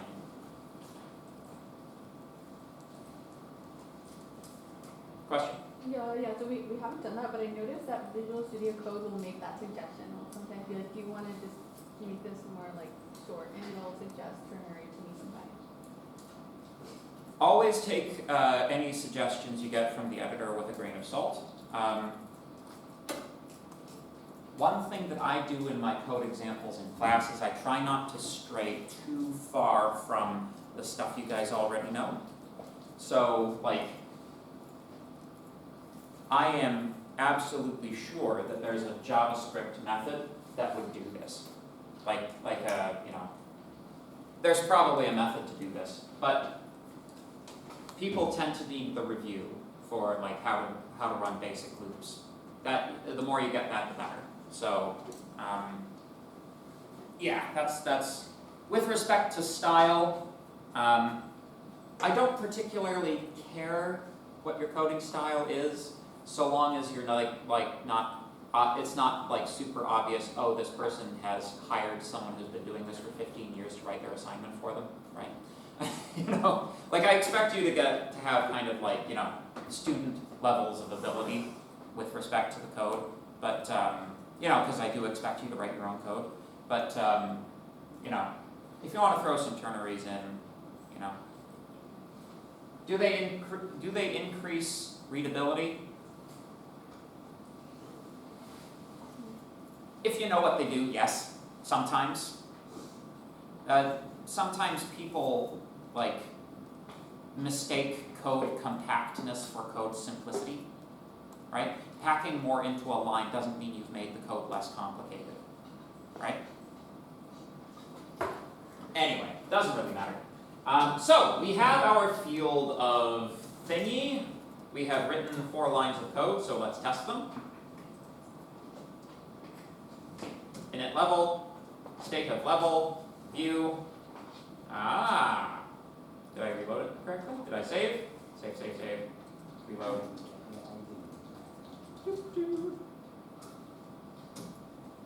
Come on. It should be J, not height, in your if statement. Because height is always going to be 50. J is the value that's changing. Yeah. Very good.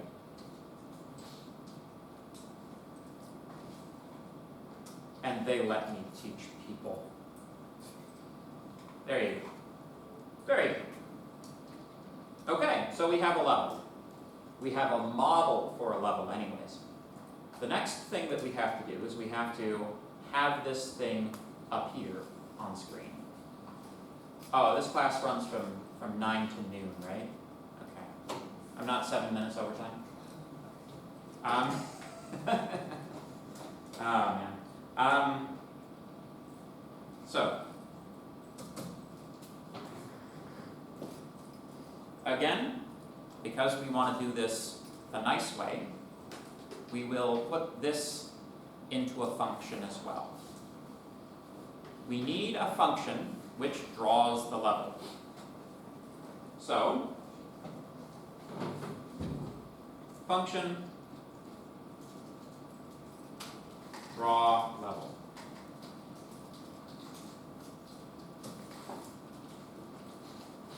By the way, so far, this game could be pretty much anything.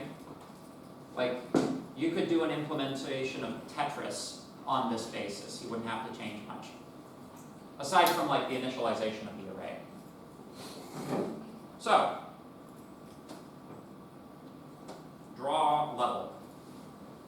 We want to translate this array into something appearing on screen. Roughly speaking, we want to examine each one of these elements of the array. If it's a 0, we move to the next. If it's a 1, we draw a square in the appropriate location. So far, so good? Make sense? Good. So, in order to trace through all of the elements of this two-dimensional array, we will, once again, need these guys.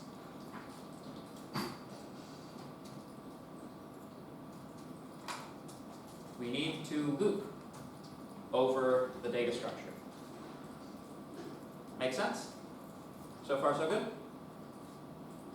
Now, for each element of the data structure, we need to make a decision about whether or not the square is to be drawn. This will, of course, require if statements. Yes, very good. If level at, remember how I said y and x will be reversed? J I is equal to 1, then we draw the block. Otherwise, we don't. So, can I take, yes, question? Do we need to redeclare height and width? Oh, yeah, that's true. Since we need them in more than one place, perhaps we should just do that. Rather than redeclare, let's just scope them differently so that they're still there. Thank you. I'd like to take just a moment to talk about comments, because people often do comments wrong. If you're commenting every line of code, you're doing it wrong. If you are using comments to explain how the language works, you're doing it wrong. You should assume that the audience for your comments has enough knowledge of the programming language to be able to read the code that you're putting in front of them, right? So having like x equals 3 and putting a comment assign 3 to x, I can get that by reading the code, right? So what you want to focus on with comments, what are you attempting to accomplish with a certain block of code, right? Does that make sense? Good commenting is the same as good writing generally. Brevity is the soul of wit. Don't waste the reader's time. Okay? Question? Why did it switch again? The Why what J and switch? I. Oh, so the way that we've structured things, the inner arrays are the rows, which means the outer array selects, wait, have I got this the wrong way around? Let me think about this. If the outer array is here, then indexing here gives me what row I am in, but what row you are in is your Y position, not your X position, right? So that's why the first guy here, that'll be your Y position, the second one will be X. Does that make sense? It's possible to just take these and spin them around, but you know, normally this is the type of thing where you write a little code, you test it, and if you've managed to translate your matrix, then you just reverse the components and keep working, right? Test early, test often. So let's draw a block. Let's block Luke. Yeah, let's keep it Luke equal create element ns. Oh man, I'm gonna have to actually look at the notes. Gotta get that URL. Gotta get that sweet URL. You hear me?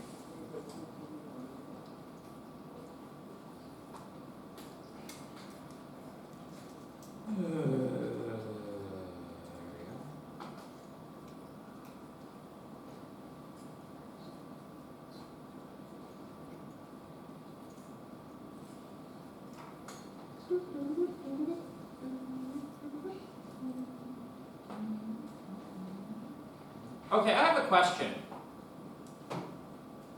Did Professor Adams kind of skip over this part, or did he go into depth on Bezier curves and stuff?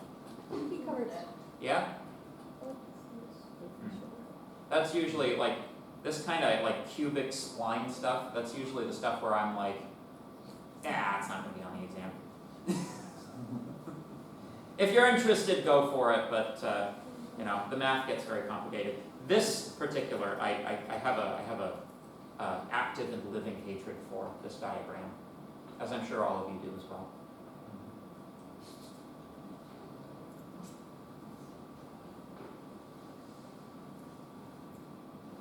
Where's the link? There. Here. Where is it? Here. Is this it? Oh yes, I there think we go. so. Copy. There we go. Code example though? Yeah, okay. We'll do it that way.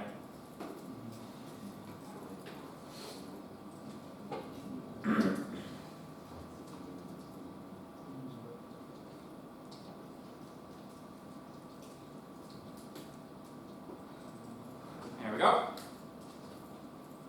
And we want to create a rectangle.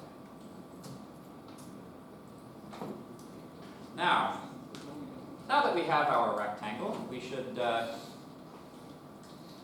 start setting properties. So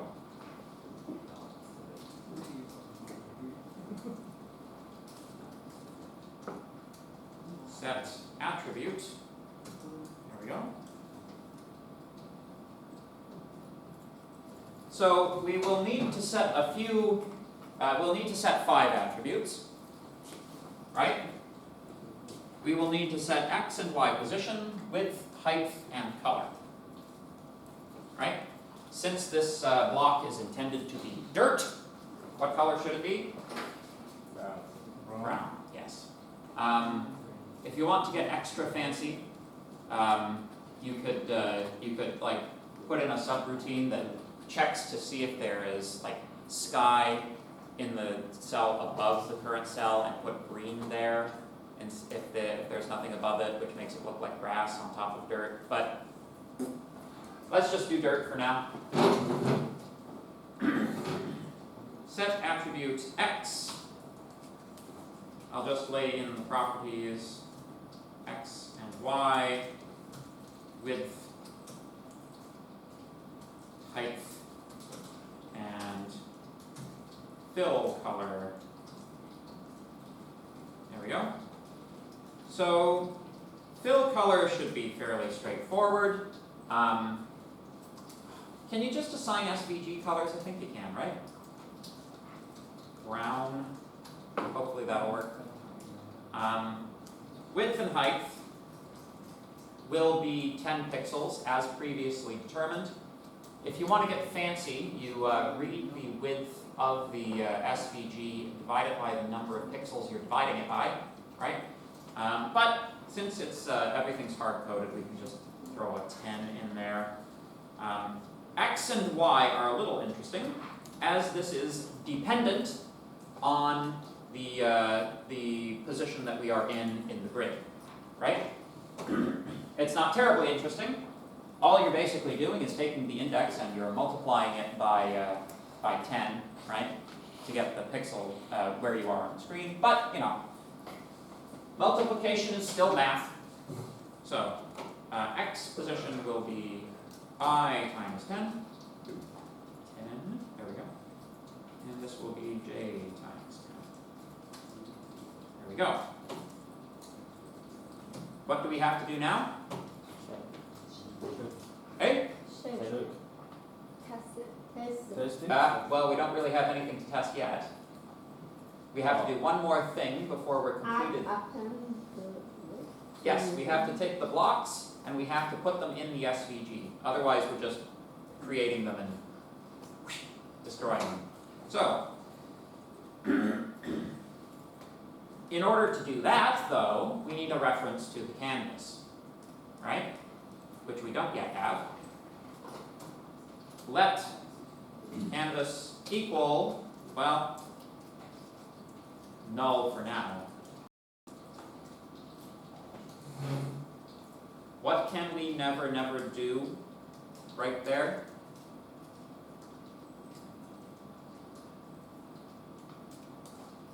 Just using the left canvas and just looking at that. Let me rephrase the question. If I did document dot query selector canvas, would this work? Now, with this code, no. No. No.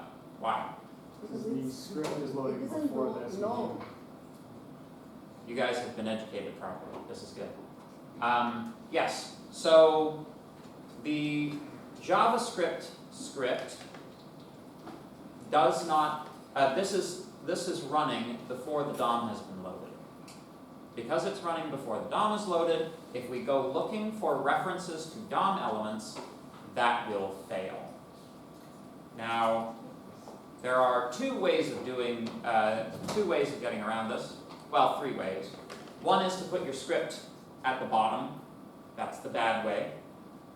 Number two is to use the window load event. That is the style that's in the notes.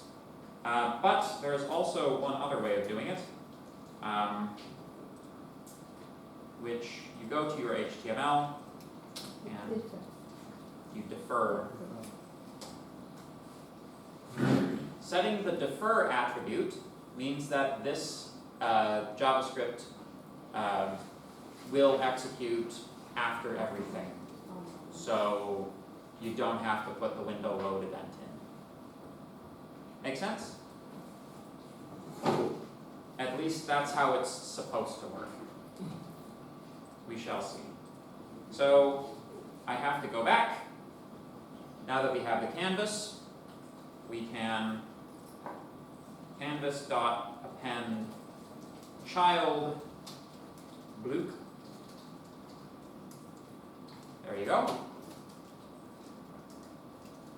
Now we have something we can test.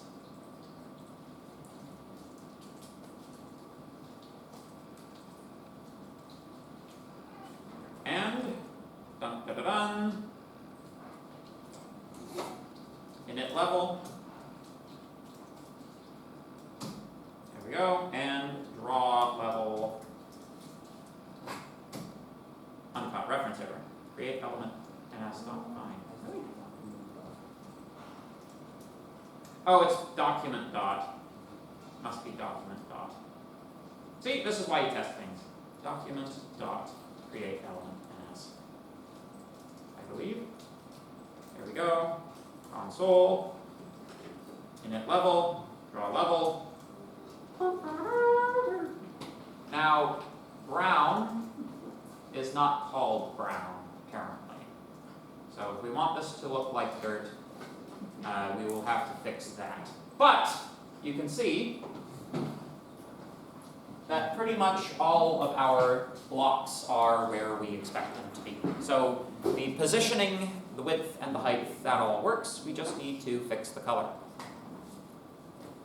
Very good. Very good. So,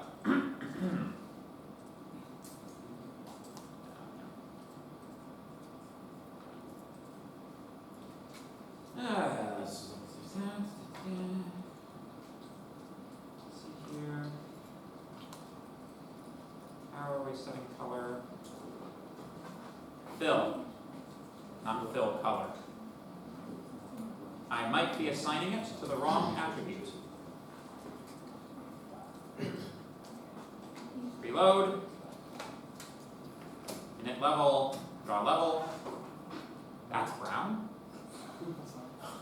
Looks pretty red to me. Yeah. Okay, so this is where we pull out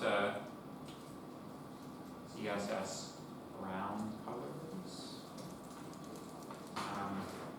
Here we go. What's good? Saddle brown looks pretty dirt-like. I mean, it doesn't actually look like actual dirt, but you know, it looks pretty similar to video game dirt. So video game dirt is what we're going for. Init, draw. There we go. That's better looking, eh? Good. There we go.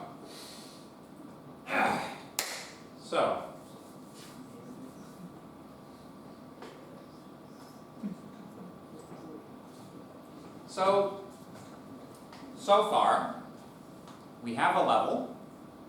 We have that level displaying on screen, right? The next thing that we would want to do is to define a player character, right? We should have an ant that can run around on top of the dirt. We won't be able to test complex geometry and we won't be able to test edge cases until we have the ability to move blocks around. But before we get there, we gotta have something moving around up there. So, just because this is getting to be a bit of a pain in the keister, let's put a startup routine down here. There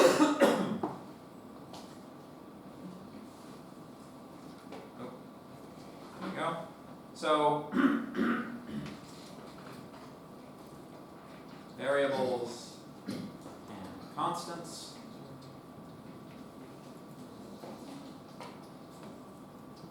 Just kind of makes logical sense to me to do this. Set canvas to null. Down here, canvas is equal to that thing. Then we want to init level.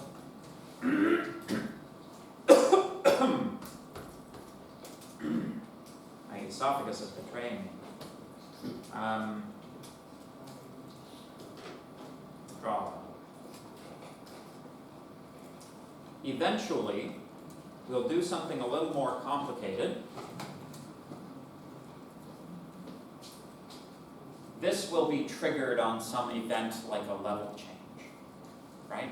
But for now, it also needs to be part of our startup routine. So now we need a player.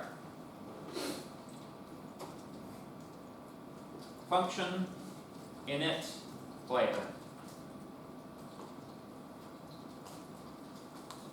Well, it might just be easier to do this in SVG. Let's jump back to our HTML. So, a very important thing to understand about coding, particularly web programming, each one of these languages we use should be viewed as a tool which accomplishes certain tasks, right? The analogy I often use, let's imagine that you're doing carpentry, right? You're trying to hammer a nail, right? What should you use to hammer a nail? A hammer. But could you make a wrench work? Yeah, you know, if it was big and heavy enough, you could drive a nail with a wrench if you had to, right? But should you? Probably not. You should use the tool that's appropriate for the job. JavaScript can do a lot more because it's a general purpose programming language than perhaps it should. You should use CSS for the things CSS is good at, HTML for the things HTML is good at, and JavaScript for the things JavaScript is good at, right? If all you need is one thing declared, you don't need to write a JavaScript function for it necessarily, unless it's doing complicated interactions and stuff. So, let's make a circle. All right. Let's make our X position. Let's just make it like 30 and 30. This will put the ant in the middle of the sky, but that's okay because it'll allow us to test gravity once we've implemented gravity.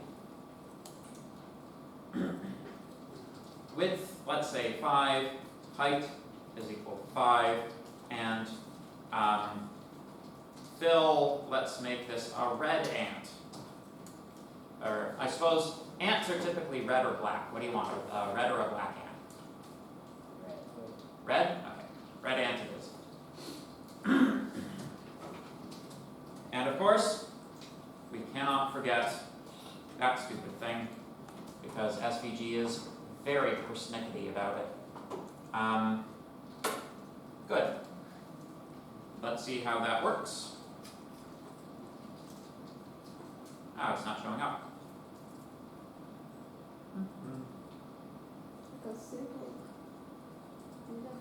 Oh yes, it uses radius. Radius equals 5. There we go. Try her again. Is it just R? It might just be R. There we go. It seems that X and Y haven't really done anything though. Let's see here. Drawing circles. Reference, reference, reference. Need some reference.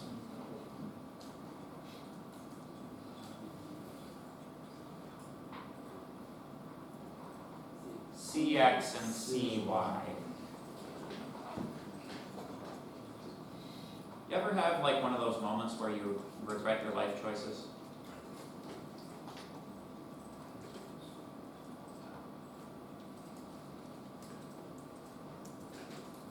There we go. So there's our ant. Sounds good? All right, so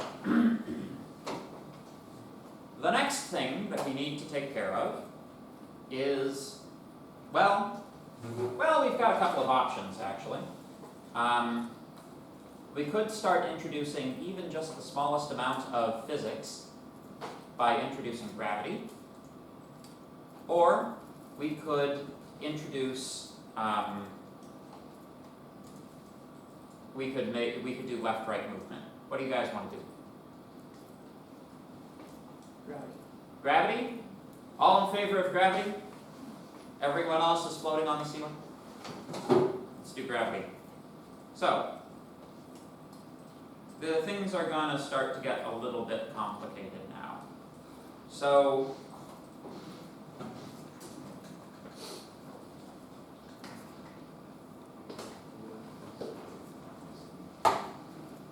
how many people took high school physics?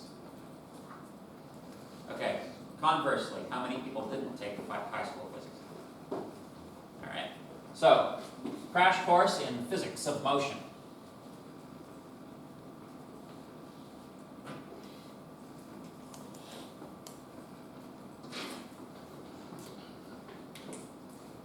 For the purposes of a simulation like this, there are 3 variables that are necessary to describe the motion of an object.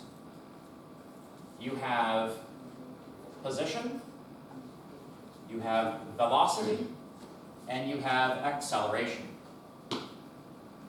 Each of these is related to each other by calculus. Velocity is the first derivative of position. Acceleration is the first derivative of velocity. If you take the integral of acceleration, you get velocity, and if you take the integral of velocity, you get position. But we don't have to worry about calculus. Because basically, if you're in an environment that has time, the quick little hack that you do is you say, velocity is the amount that position changes by each tick. Right? So, acceleration is the amount velocity changes by each tick. So, in actual, real, physical world circumstances, gravitational acceleration on the planet Earth, at the surface of the planet Earth, is approximately negative 9.81 meters per second squared. Within a computer simulation, this number is likely going to be different from that. Basically, you put a placeholder here, and then you play with that value until it feels good, and that's how you get gravitational acceleration, right? So this is what we need to do, and we'll just worry about the y component for now.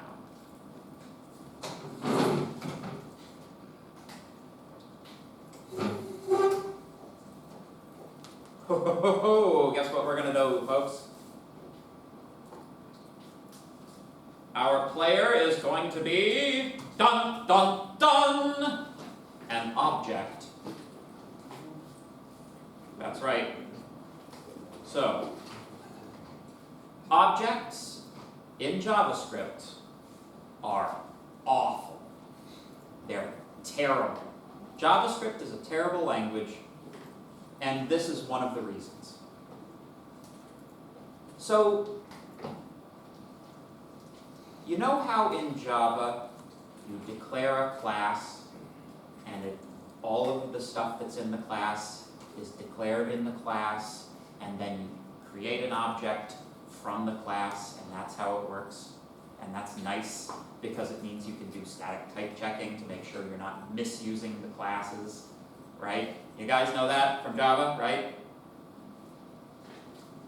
In JavaScript, there is no such thing as a class, per se. You've got objects, but you don't have class definitions. The closest thing you have to a class definition in JavaScript is a function which initializes an object. The constructor itself is as close as you're going to get to an object, or to a class. Objects, you can add things to them on the fly, you can add methods to them, you can add properties to them at any point, willy-nilly. This is the reason why You know that error in JavaScript where like if you assign to inner HTML but you misspell it, it works anyways, but it doesn't do what you want? It's actually created a new property with the misspelled name, and it's put your data there instead. That's what JavaScript does. That's what it's like. It hates you. JavaScript hates you. All right? So, it's not a loving thing to do. Nobody should have to suffer that from a programming language. So, we create an empty object. Empty objects are created using empty curly braces. Function init player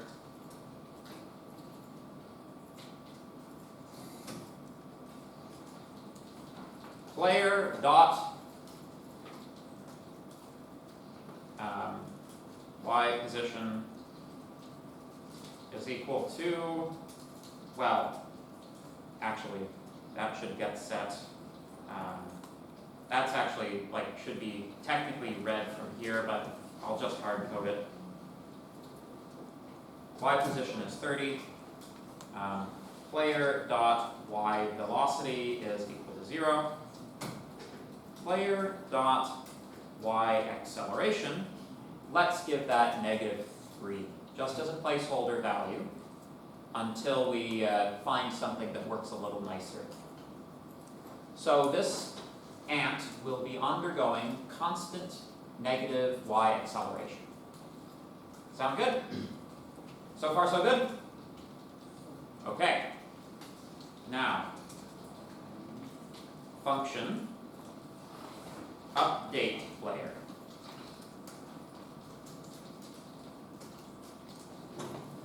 We can assume that the player is being updated on physics ticks, which we can make the same thing as frames. If you're doing like a proper game engine, physics ticks are not the same thing as frames because frame rate is variable, and you don't want your physics simulation to have a variable time width. That's okay.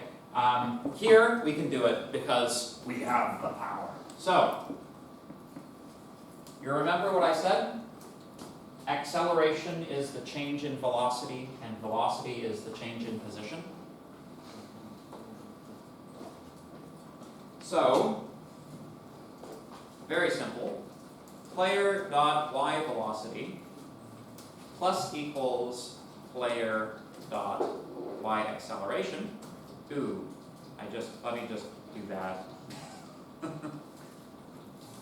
We'll see how that will, well, that might be too much. We'll knock that down in order of magnitude.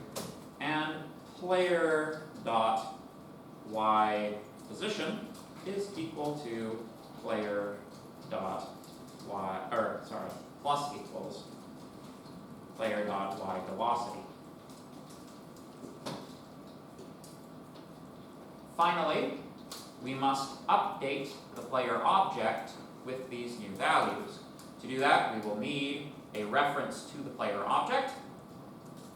That should be stored in the player, we need a reference to the dot representing the player on screen, right? We should store that in the player object, so we know where to find it, right?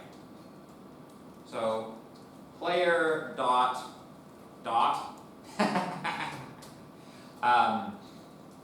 yes, I'm the type of professor that tells jokes to himself. Player dot is equal to,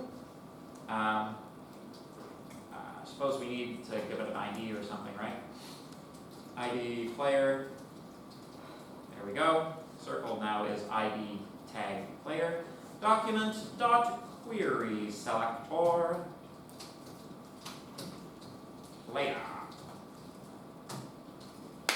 There you go. We now have a reference to it. Player dot set attribute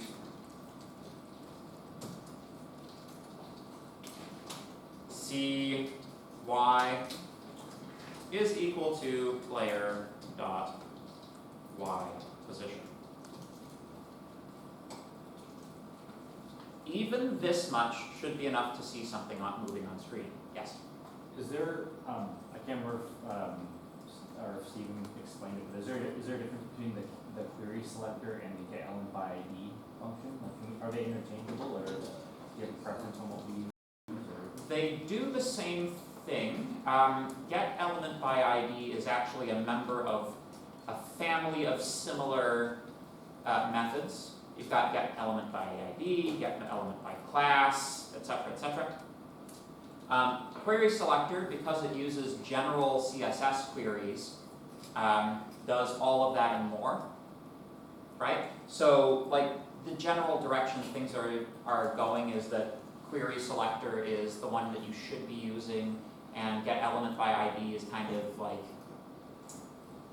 it's becoming antiquated.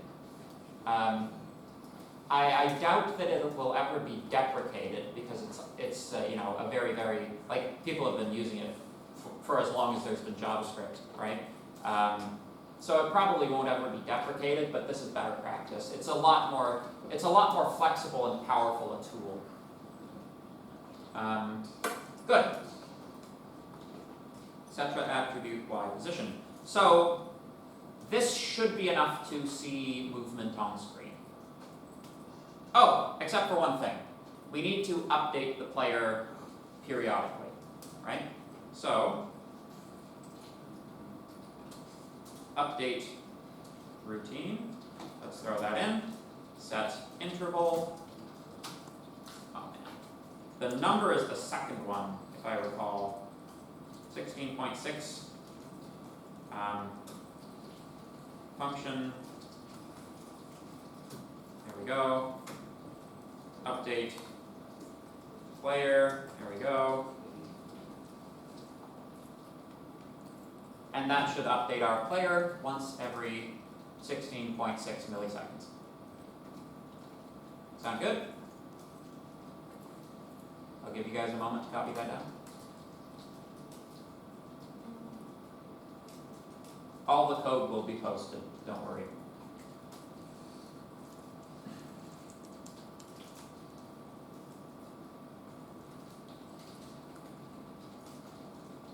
I received a review, a course evaluation review last semester that said the only good thing about this class is that he posts the code.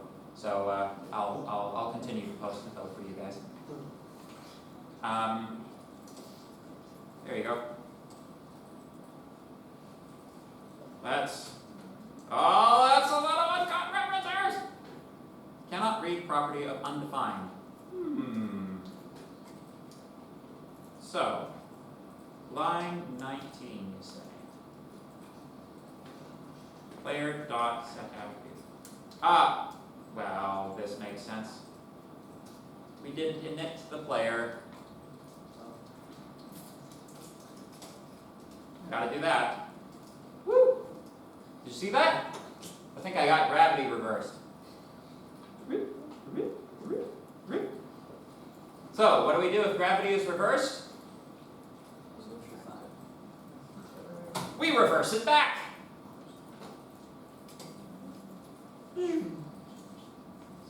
Now, interestingly, if you notice what's going on here, the ant is like necessarily been put behind all of the dirt squares, right? This is because the dot for our ant is already in the SVG element. All of the squares that we've added were appended to the list. The list for SVG, the list of things inside of it, that's your draw order, right? Things at the top of that list are drawn first, which means things at the bottom of the list will be drawn on top of things at the top of the list. Make sense? So in order to fix that, we would have to like delete the dot and put it back in every frame. But in theory, we shouldn't have the ant intersecting these blocks anyways, so, you know, so it goes. Make sense? So far, so good? All right, so here's where things get mathy. So, we want to calculate the intersection between our ant and the ground. Because right now, our ant falls straight through, right to the center of the earth. So, oh, but we only have 3 minutes left in class, so I guess we'll have to pick that up next week. Sound good? So, let me use the final 3 minutes in class to sort of lay out the map for how the rest of the term is going for this class. We'll finish this example off next week. That should be suitably entertaining. And then we are going to do the nasty unit at the end of this course, which is AJAX. So AJAX is using JavaScript to send packets to a server. That's what AJAX is fundamentally. In order to use AJAX, we're going to have to talk about data formats. We're going to have to know what JSON is. So we'll talk about JSON. We'll talk about CSVs. We'll talk about YAML a little bit. The data formats that you use to communicate to a server, to communicate with a server. We are not doing any server-side programming like on the test or anything, but you will see me do a little bit of PHP in class because this unit is intended as the transition unit between this class and server-side. You guys may not be aware of this, but about 5 years ago, this class and server-side class were the same class. Like they were the same course, but it was discovered that most of our students get jobs doing web programming, and so they were like, well, maybe we should like expand on the web programming side of things then. So we took that course and we broke it into 2 pieces. This was before my time. Client-side programming and server-side programming. It was originally just web programming. So there are a couple of there's a transitionary phase from going from this into server-side, and that is AJAX. Make sense?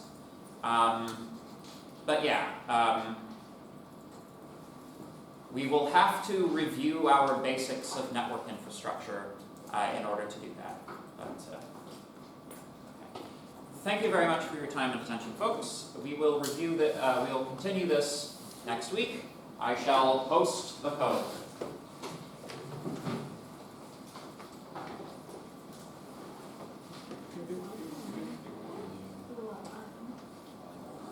Oh, and I'll turn off